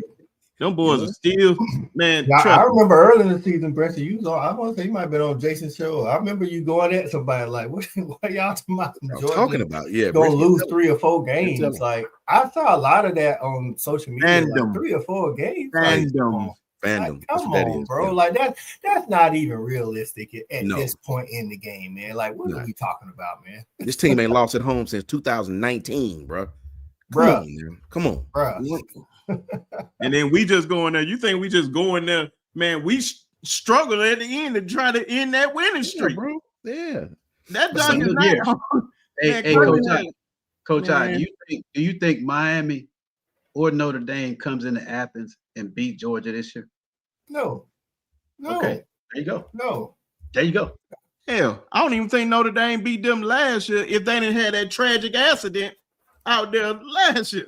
Well, you know, whatever Georgia beat people, it's injuries. But when Notre Dame beat Georgia, Facts. nobody talks about us not having our starting quarterback. But That's facts. Yeah. I even for that, when you Bama and you Georgia, you don't get to use the same excuses that the low At all. for real. Like we can't You go ain't in lying. and be like nobody's gonna care in the first round. You know, if y'all play bad. Nobody's going to care who lined up for Alabama. They don't care about that. They don't care. Like, they don't care who lines up for Georgia. Like, you know, they don't care who was out last night. They don't for neither team because we're Bama, we're Georgia. It's like when you're considered one of the elite teams, you don't get to use those same excuses, man. And it's like, it is what it is. Like you supposed to be next man up. So you got to be next man up. You know, if we was like, you know, Kentucky, we could use those kind of excuses or something like that. For me, Coach I, going back to what Coach Al was saying, man, I believe in this conference. I know Coach Karl was saying either just work on, I believe slightly different. And I guess because I have yet to see it, right? I don't believe. I believe if you go in and you graded passing the football, I think you're gonna win 10 games, 11 games. You're gonna win. I don't think you're gonna win a championship if you cannot run the football in college football. I just don't believe it. I just don't I believe don't it. think we've seen it yet. I don't care how good you throw. Yeah, I watched the that down too. I watched the Haven't Baylor seen it yet. team. Yeah, I watched the Baylor team that was probably as precision as I've ever seen throwing the damn football. Like it was 3rd and 1. They'll throw the football. Like when Art Browse was at Baylor, I don't think I've ever seen offense like that. You know what I mean? Kyler Murray when he was at Oklahoma. Like them kind of offenses, man, passing game, Mike Leach's type stuff, right? You'll win some games, but I do not believe that you're gonna beat light competition throwing the ball all over the place like that. 2019 LSU, Clyde Edwards-Helaire, I think he had like 1,300 rushing yards on the year. People forget that though, Coach. In 2020, Bama averaged almost 190 rush yards per game, even though they're throwing the ball all over. I've never seen you win a championship. You win some games. I don't think no matter how good we become at throwing the football, unless you can have some semblance of a run game, it makes it too easy for a great defensive coordinator to stop you. Yes. Right. And then 3 and out becomes your middle name, and then you lose. You know, we talked about this on I can't remember what episode it was, man, because somebody was just trying to throw out 2019 LSU. They had Clyde Edwards-Helaire back there running that thing over 1,000 yards. They tried to go as far as Steve Spurrier, acting like Fred Taylor, Hall of Famer. Fred Taylor ain't back there running. And Robert Gillespie. What's crazy is people get Spurrier teams all wrong. Like Steve Spurrier, if you go back and look at the percent split of passes to runs, Steve Spurrier ran the ball more than he passed the ball. He just passed the ball early in the game, got up on you, and then he just ran the clock out on you. But to your point, you still have to be able to run the ball. Like, yeah, man. I got to be able to run the ball to win the chip, man. I don't believe in this. I could be wrong about this because it's just in my little short time. I don't believe you can be physical pass protecting every single last play. No, I just don't see it. Well, that's not even a physical mindset, Physical mindset. Exactly. Like for a lineman, they'll tell you, man, physical mindset. Like that's why teams that can run the ball later on in the game, they just run the ball even better because linemen love to push on you. That's how like a receiver catching a touchdown, lineman getting to pound you in the running game. Yep. That's their touchdown. You know what I'm saying? Yeah. They like you brought me in here to be physical. Let me be physical. So yes. Yeah. I don't see any team that can't run the ball winning the Natty. So I don't care what logo on the side of your helmet. It's the reason why I didn't think Georgia was gonna win it when they made the playoffs last year, because we couldn't run the ball. So yeah, man, it's just crazy, man. I know we're just going because I know Coach Al and you just jumping on in here outside of our teams, man. Any intriguing games on here that catch your eye? Yeah, that Texas A&M Miami because hey, Miami. Listen, Miami beat them by 3 the first time. It's gonna be on the neutral field. Miami's been playing better. I'm interested to see the health of the running backs for Texas A&M as well. But for sure, that game right there, it's probably gonna be the best game of the first round. To be honest with you, yeah. I honestly don't like, and this is what I'll say. I'm still a Carson Beck fan. I do recognize his weaknesses. When Carson Beck is elite, he's elite. But when he bad, he bottom of the barrel. And we don't know which Carson Beck gonna show up. But so if elite Carson Beck show up, I got Miami. But if bad Carson Beck show up, then it's respectfully, and I will say respectfully, my boy J.R. Smith, when he hot. Bruh, he cold, boy. He is cold. Right. Because he ain't just gonna throw one interception. He gonna throw 3 of them. You know what I'm saying? He might not do it often, but when he do, it go off. So that one right there is gonna be really intriguing. And then the winner of that game got to play Ohio State. And I think Indiana may be a little bit better than we thought. I've been on them for a while, Coach. But what I want to say is outside of Texas, and I think people's opinions of Texas is up and down. Ohio State ain't played nobody until they played Indiana, and Indiana shut all that down. Mm-hmm. So I'm gonna say this: if Miami win, that's gonna be an intriguing matchup because Miami's defense is legit. They physical, yeah. I'm picking Indiana to make it all the way to the national championship on that side. If I don't want to play them jokers, because them jokers are, when I watch them play, man, they are solid at every facet. Their special teams are solid. They defense solid. They play calling solid. They offense solid. And they know who they are. When in that Penn State game, when they come out messing around like we all do at times when we play these teams, South Carolina, bro, they had, I think it was under a minute to drive the length of the field and score.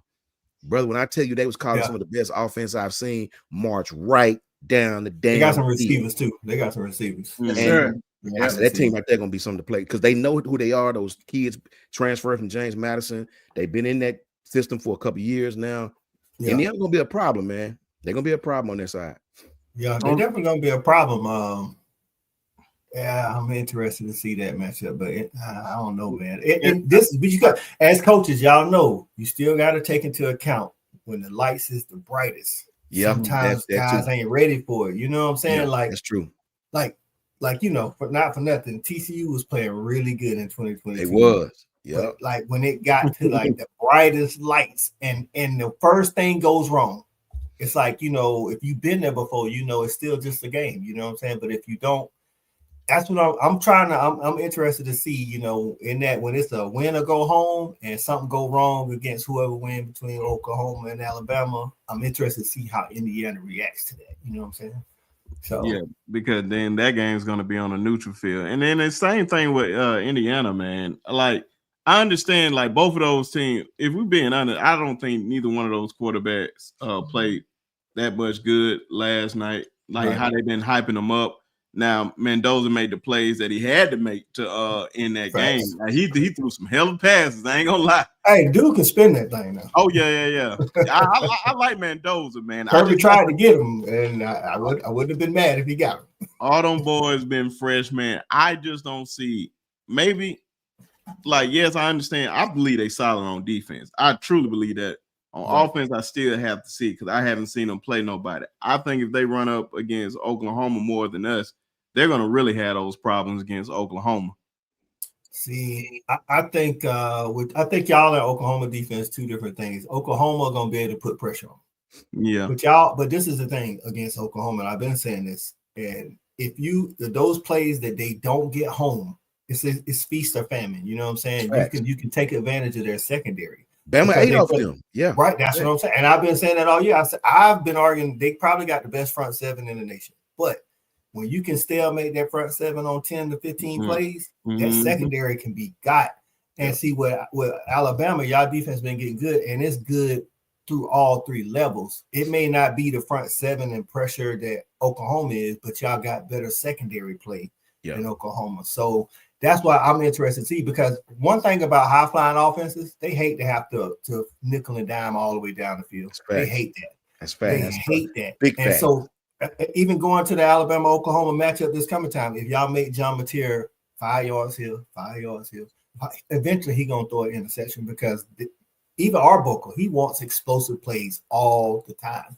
So if you limit those explosive plays, most quarterbacks gonna make a mistake because they're trying to press too much. So I think Indiana's the same way. So if you can, what I'm saying, and with Oklahoma defense versus Indiana, they're gonna feast on some of them plays, because they're gonna be 1-1 in that backfield, because they play a lot of cover 1, cover 0 on their back end. But with Alabama plays solid all three levels. So it could give Indiana, more problems and make them have to drive the field the whole time. Now the problem is their defense going against your offense. That's my issue. We was talking in the chat, me and Eric D, and I was telling Eric D, as far as Indiana go, if you play offense the way you played if you play offense the way you played the last couple of weeks, you won't beat Oklahoma. You won't even get to see Indiana, because you're not going to win that game. That's facts. That's facts. You got to play better offense against Oklahoma, and State got to keep them honest. Negative rushing yards, Coach. I think we had negative rushing yards. Yeah, for the first time since 1945. That's unacceptable, brother. Very unacceptable. Especially when you consider, again, and this is one reason why last year I gave Bobo some slack. I never wanted him gone, but I was like, you got to have a feel for the game. When y'all play Oklahoma this last time, it's a close game. So why are we why are we worried about, such explosive plays? Still got to stick with the run, even if you got to punt and play field position. So many coaches don't want to play field position. Like field position can lead to field goals, and in a low scoring game, that could be a win. Like it don't always have to be sexy and be 45 to 28. Like, hey, we beat Georgia Tech 16-9. A win is a win. A win is a win, especially if you got the kind of defenses we're talking about here. You want, and look here, you play to your defense and let your defense give you progressively shorter fields. It's all about possessions. If your defense can give you possessions and you keep constantly giving your offense shorter fields, that has a cumulative effect on the other side too, because they're pressurized to know that, man, we can't take it 80 yards. We got to take chances. So now that push your defense to get turnovers. It's fundamental football. When you guys line up against Oklahoma in the first round, if you're stopping their offense, all your offense has to do is sustain drives and and take time off the clock to give your defense a rest, because then your defense is more likely to get a turnover or, like you say, give you a short field. Like even if you're not scoring, you run the ball, you're taking time, you're shortening the game, you're taking time off the clock. And like you say, when you start punting, now if you can gain 10 yards on them every drive, now next thing you know, you starting from your own 40, and all you gotta do is get 3 first downs and kick a field goal. That's what I'm saying. It's like, but the thing is Ryan Grubb that type of play caller? Is he okay? Is Kalen DeBoer okay with winning the game, 10-3? Because that's the kind of win I think you would have to have over Oklahoma. I do too. Yeah. You're not gonna blow them up unless they turn the ball over. I mean, unless they listen, turnovers are magnified this time of year. Everybody know that against a good team. So you have to be able to capitalize on those things. But one thing, I go back and I say it again. Even though the play caller may have a mentality to push the ball down the field, the quarterback still got to execute the offense. That's true. And if the guy is executing the offense, he knows whatever is necessary. Move the chains. Okay. Hit the check down, take the high percentage throws, use your legs. Grubb never changed the launch punt at all. What did Georgia do? They used the quarterback in 1+ game. They moved the pocket. They made him effective in what he's good at. And guess what? He was falling forward, getting those extra 2 or 3 yards, man. So to me, Georgia manufactured offense last night. They did what they had to do. They played a clean game. They played a complete game, and they made the few mistakes. Alabama, obviously, mistake field, opportunities lost, and you lose to a better team every time that happens. So what happens when you have no threat? When I say no threat, I'm talking about zero threat of running the football. You put way too much on your quarterback. Way too much. Feast the famine. Either he go out. That's what I'm saying. You gotta be okay with 3 yards here, 4 yards here. You gotta be okay with that. Well, we talked about it last night. I think that's a gross miscalculation of the offensive coordinator to put the game on this guy's back like that. He's not that dude. Right. He's not that dynamic of a player where he can make something out of nothing. He can make you right when you're wrong. Right. He ain't that guy. He's a rhythm dude. He's a rhythm guy. So if you get him off his spot, get him out of that. You got to see when he start patting the ball. That means that he's thinking. You got him. When you got him like that, so guys, as a play caller, I got to get him out of that. I got to give him some scats. I got to give him some sticks. I got to give him some pitches. I got to get some screens to the back out the backfield. I got to get screens to the tight end over the middle. I got to get something to slow that pass rush down to frustrate those guys. They can't get home. We sending all kind of games, balls out. Sending all kind of games, balls out. That's a good point. I saw none of that. I'm sorry. What's that? What was that? I said that's a good point right there. This comment right here. Most offensive coaches get nervous when they don't see points on the board. You got to be okay if it's 0-0 at halftime, man. You got to be patient. Hey, man. One thing I always say about y'all, Coach, man, y'all are uncomfortable being uncomfortable. Facts. That's right. Facts. And we don't care how ugly the game is. That's right. And let me get this one, man, because I know Coach Shawn said something about this. We ain't gonna be on here too much longer, but Coach Shawn said something about this individual earlier, man, and he just what you said earlier about him, man. He living up to it. He said, "I thought Notre Dame deserved that spot more than Alabama." Who said that? Your boy Damian Harris. Oh yeah. Okay. Yeah, Come on now. Listen, I'm gonna tell you this: former Tide players were super heated last night. The ones that got on TV and or social media. Understandable. I understand that, but Coach Shawn has a problem with what he says a lot of the time. I have a problem with what he says a lot of the time. It's certain things that he says. Yeah, a lot of the time. Yeah, he do too much. It's just like totally out of line. For sure. With him, us not being in there. I said I'd be shocked, but I thought they had to put an ACC champion in there. That's why I was like, okay, we're not going to get in there. But Mark Ingram, you could tell in how he responded on the game. He was mad at the performance that Alabama put on. You know what I'm saying? And but he didn't say it the same way that Damian Harris said it. I was like, after he said it, and he was like, he said they didn't deserve to be in, but how he was talking, I was like, yeah. I was like, Mark Ingram, big man. Like I was like, he big man. I said the same thing last night. And we're speaking. I know I'm speaking from the perspective of Georgia's probably to me the best you're gonna see. You know what I mean? In next recent memory, you had that was your offensive game plan. That was it. Like that was it. That was your offensive game plan. Come on, man. Like the offense has not been playing. Dude, I said after the South Carolina game, we finna go through a hard stretch. Me and Bishop, all of us on the channel. You won't really get exploited until you play a team that can exploit your weaknesses on offense, right? We look great against Tennessee. 37 points, I think it was, threw for 300 yards, whatever, right? Tennessee's defense is not very good, brother. Not this year. Secondary anyway, not very good at all. Nope. Now you get against Georgia weeks and weeks and weeks later. You can't run the football. And well, no, let me change that word. You don't run the football. There you go. You don't try. You're not committed to it, right? So when you do that against a great defensive mind like Kirby, hell, you make it easy. You make it easy. Did you see what they did on defense with 2 safety high? Did you see? So that frustrates Kirby was actually inviting Grub to run the ball. It seems the normal fan don't see that. So that's frustrating to myself, Coach Al, especially us two being offensive guys. So it's very frustrating to know in week 12 or 13, I guess, that's your game plan. So you can't expect me to be oopsie daisy and whip de doo when we play a great team that I know if you don't do something different in week 14, you're gonna get beat again. Because you make it really easy for the great defensive minds. That's why that Oklahoma matchup is again intriguing because I feel like identically you guys both are good on defense, but you guys both struggle on offense. The difference is I feel like Oklahoma turned the ball over just a little bit more. So I know last game y'all turned the ball over, but facts. Every point they scored. Right. That's what I'm saying. If you don't turn the ball over, that's a blowout. Yeah. Where's that game played? At Oklahoma. It's okay. Gotcha. At Oklahoma. Yeah. Now, home field advantage means something. It does. It does. Okay. They don't lose a lot in Norman now. In Oklahoma, you can get weather up there, man. So guess what? You got to run the football. And that's another thing. What you gonna do? Throw it 40 times in 30-degree weather?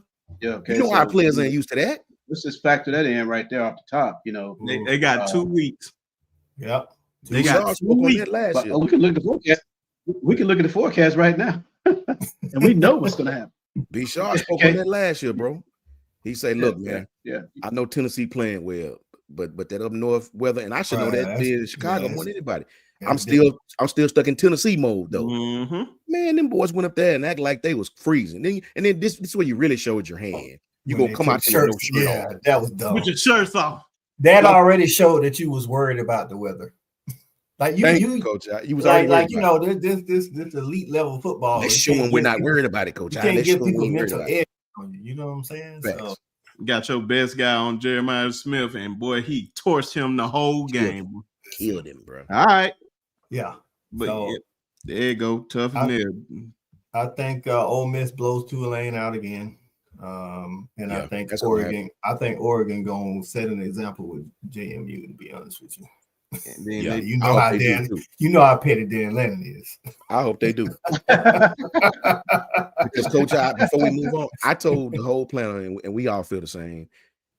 If you tell me this is the 12 best teams, I'm gonna call you a lie. If you tell me it's the 12 most deserving teams, okay, cool. Maybe you got it right. Does James Madison deserve to go because of what they done under the rules? Sure. Does Tulane deserve to go under the rules? Sure. But don't tell me this is the 12 best teams. Man, put G5 James Madison playoff, and Tulane in. You got Notre Dame sitting at home. You got Texas sitting at home and Vandy sitting at home, right? I watched Tulane get beat 45-10. And BYU. And BYU.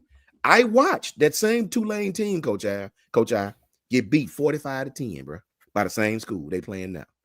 You can't tell me right those teams, man. No, they shouldn't get an automatic pass. Like if they're in the top 15, they should have a, you know, at the end, they should have a chance and all that good jazz. But bro, you can't just get in just because you're a G5 champion, man. Like, because you're not going to win. Like, this is not college basketball. Okay, let's just say hypothetically, both of these teams beat them. Hold on, let me put this back up. Let's just say hypothetically that James Madison beat Oregon.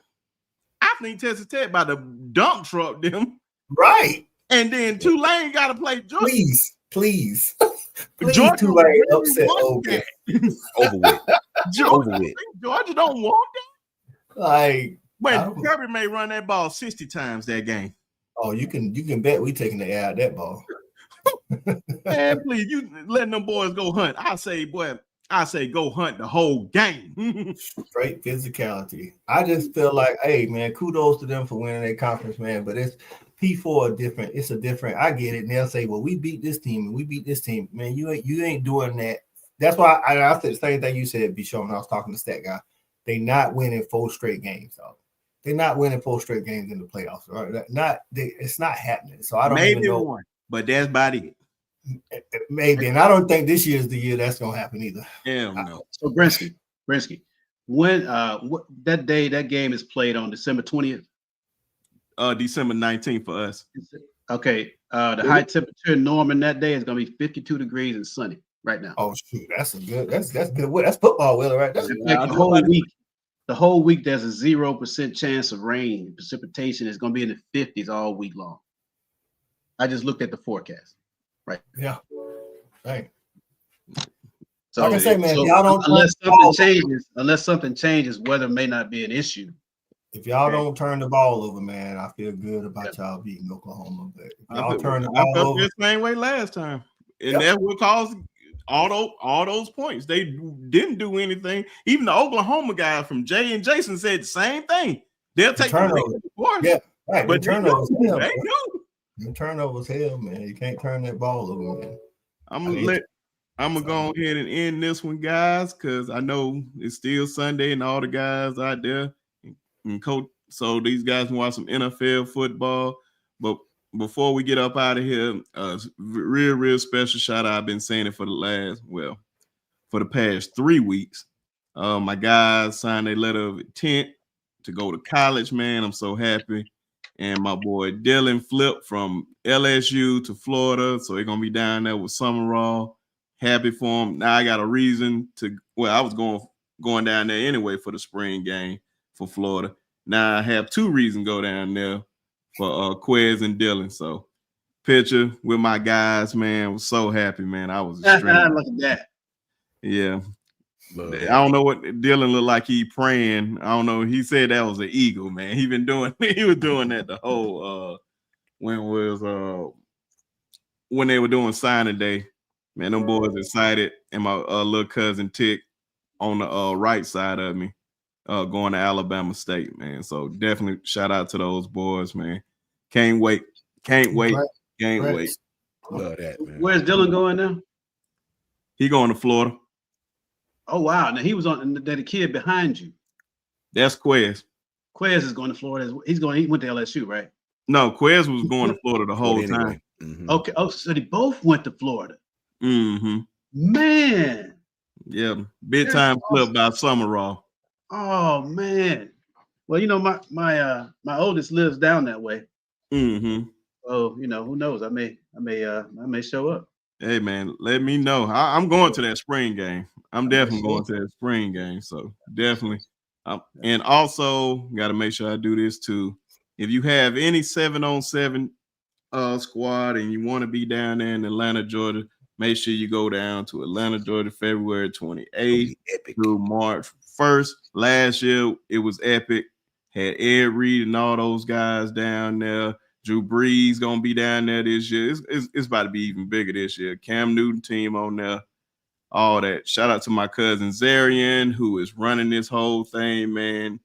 He is doing the damn thing. And shout out to Deuce, because he didn't know that was my cousin. And he said, man, your cousin going to be rich. Oh, I know. If you got all these guys, so the winner gets $25,000. Those are 7 squads that's going to, I mean, the 7. Yeah, this is like an older flyer.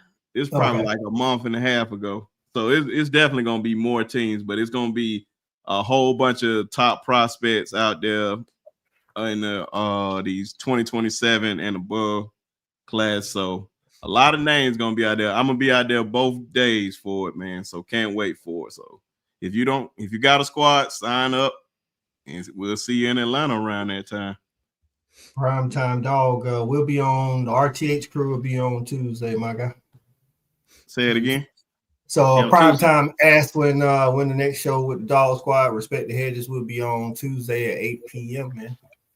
Tuesday at 8 p.m. Eastern time. Let them know where they can find you at too, man. Yeah, so you can find me on Fanatic Sports, of course, and then if you want to help out the Respect the Hedges, you can go to YouTube, and we got the Respect the Hedges got their own channel. So Respect the Hedges, we come on Tuesdays at 8 p.m. Eastern time, and then Thursdays, if you like women's college basketball, the Chuck and Bucket Boys is in the building, man. That's everybody want to know why they call me Coach I. I coached basketball for 15 years, man, after coaching football for a couple of years. But that's my real passion. So check us out on Thursdays at 9 p.m. Eastern time. We talk some women's basketball. Chuck and Buckets. Love it. Hey, good to see you, Coach I. I mean, it really is, brother. Appreciate y'all having me, man. Appreciate y'all having me. Yeah. Man, I've been trying to get on, man. I know BB like, well, like I got something, something else to do. I be understanding, man. You ain't got to tell me. I understand. Yeah. I get you while I can. You bring an awesome perspective to things, man, because especially coming over here, man, with a lot of Bama fans out there, and then you give your perspective, from an outsider's perspective. It just kind of normalizes everything. Right. It legitimizes a lot of what we say, because we're straight analytics over here a lot of times. Right. It's talking what I mean? It's talking ball, man. I mean, it's just like you said it clearly. Yeah, we're critical when we win, because we know what the bar is and what the expectation is in that winning like Coach Shawn said against South Carolina was a liability. Even though you take the W, look what happens when you play a competent team that's balanced. It's going to force you out of your comfort zone, right? So, yeah, but great to be on the show again. Fantastic show again, Brisky. I mean, hats off to you, brother. Thanks for having the OG on. I appreciate it. Always. Yeah, man. And you can tap in with me. I'll be putting stuff. I may put something out today about reaction to the game on the Negative Free Zone with Coach Al. So just keep a lookout on that coming out. But you can hit me up on IG or hit me up on X. We can talk ball. We can talk life. But one thing we're going to talk about is that 6-inch space between your ears. That's it. It's got to stay free of negativity. Okay.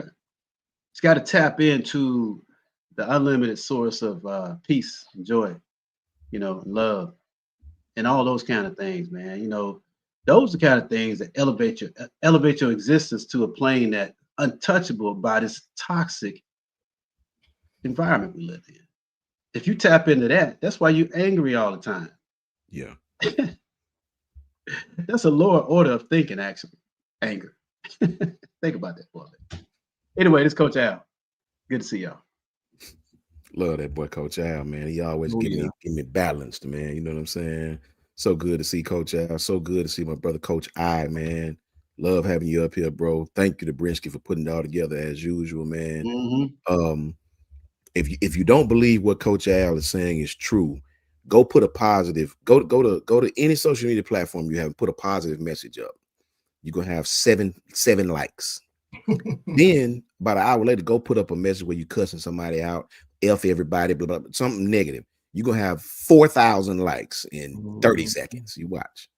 It's just what it is. That's just the world we live in today, man. Appreciate all of you guys. Shout out to Primetime Dog, man. Appreciate you, Jeremy. Everybody, Kim. Everybody, man. You guys are awesome. New football season starts, man. This is a whole new season now. Win. Hey, say it. Coach Al said it. Coach I said it. Win or go home. What Lynn say? I just saw he popped up there a minute ago. Yeah. Want to see this panel say who wins, Bama or Oklahoma? Yeah, that's gonna be coming. That's gonna be coming, Lynn. Yep. I'm sure Brent's gonna put that together. And we're gonna probably break it down in depth, right? Oh yeah. This game will be totally different. They came to our home, handled their business. So now you got to go back out there, brand new season, win or go home, like the guys said. No excuses. It is what it is, right? You guys can definitely find me at JMHO Sports Talk on Twitter and YouTube. It's just my humble opinion. Get with us, and we're gonna be trying to ramp this content, especially for this game. Really, for all these games. There's a lot of good games in this 12-team playoff, man, and we probably gonna be scamming through every last one of them. So definitely tap in with us. You can definitely find me personally at JMHO Sports Talk on Twitter and YouTube. Of course, man, y'all can find me over here Sharpshooter Sports Talk. Shout out to everybody, man. The channel been going crazy since last night's show. Like Coach Al went up here when I was saying a lot of people love last night's show. A whole bunch of new people subscribe and just got the channel over 1,500 subscribers alone off that show. Man, because they love the honesty from us. So definitely shout out from y'all brothers for real. So definitely big shout out to y'all. And I just wanted to show one last thing that Florida did, man, because some of my work was featured in this video. Man. They had my pictures for Dylan out there, man. So definitely big shout out to them. I got one thing I wanted to say. Please go for it. Go for it. I'm talking to you, and we were talking about a double standard when you and I were talking last night, right? And you know what I'm talking about, right? Oh yeah. So I went out. I said, you know what? Let me go. I went out to some of the chat boards, right? Just looking around and to see just how the fan base was reacting and everything, man. No, dude, getting a lot of smoke. Is it? Man. A lot. Want him benched out. Okay. I'm just so that's all we ask. That's all we asking you. Yeah. Keep it. Yeah. Coach, I'll tell you when we get in the green room what we talking about. I know. I saw some of it last night. Okay. I'm like, okay, all right. Okay, I feel better now. Okay. Yeah, just keep it. Well, I'm done. Keep it for everybody. I respect it. I apologize to everybody. Oh no. Shout out to Piano Man and shout out to Cody. Shout out to both our brothers in the chat. Yeah. Oh yeah, man. Appreciate y'all, man. Definitely appreciate everything. And it was somebody I post shout out. Somebody sent super chat late last night, and I can't remember who it was. I should Defend. Shout out to Defend, man, for that $10 super chat too, man. Sorry, man. We closed out the show when you sent that, brother. Definitely appreciate that, man. Thank you. And we're gonna catch y'all on the next one. I probably don't do a Monday show, man. I've been going crazy this whole week, man, with shows. I ain't gonna lie to you. I need a couple of days, man. Unless something crazy come out, then I'll probably go back up. But catch y'all on the next one and roll down Tide. And F Auburn, have y'all can watch us in the playoffs. Tennessee too.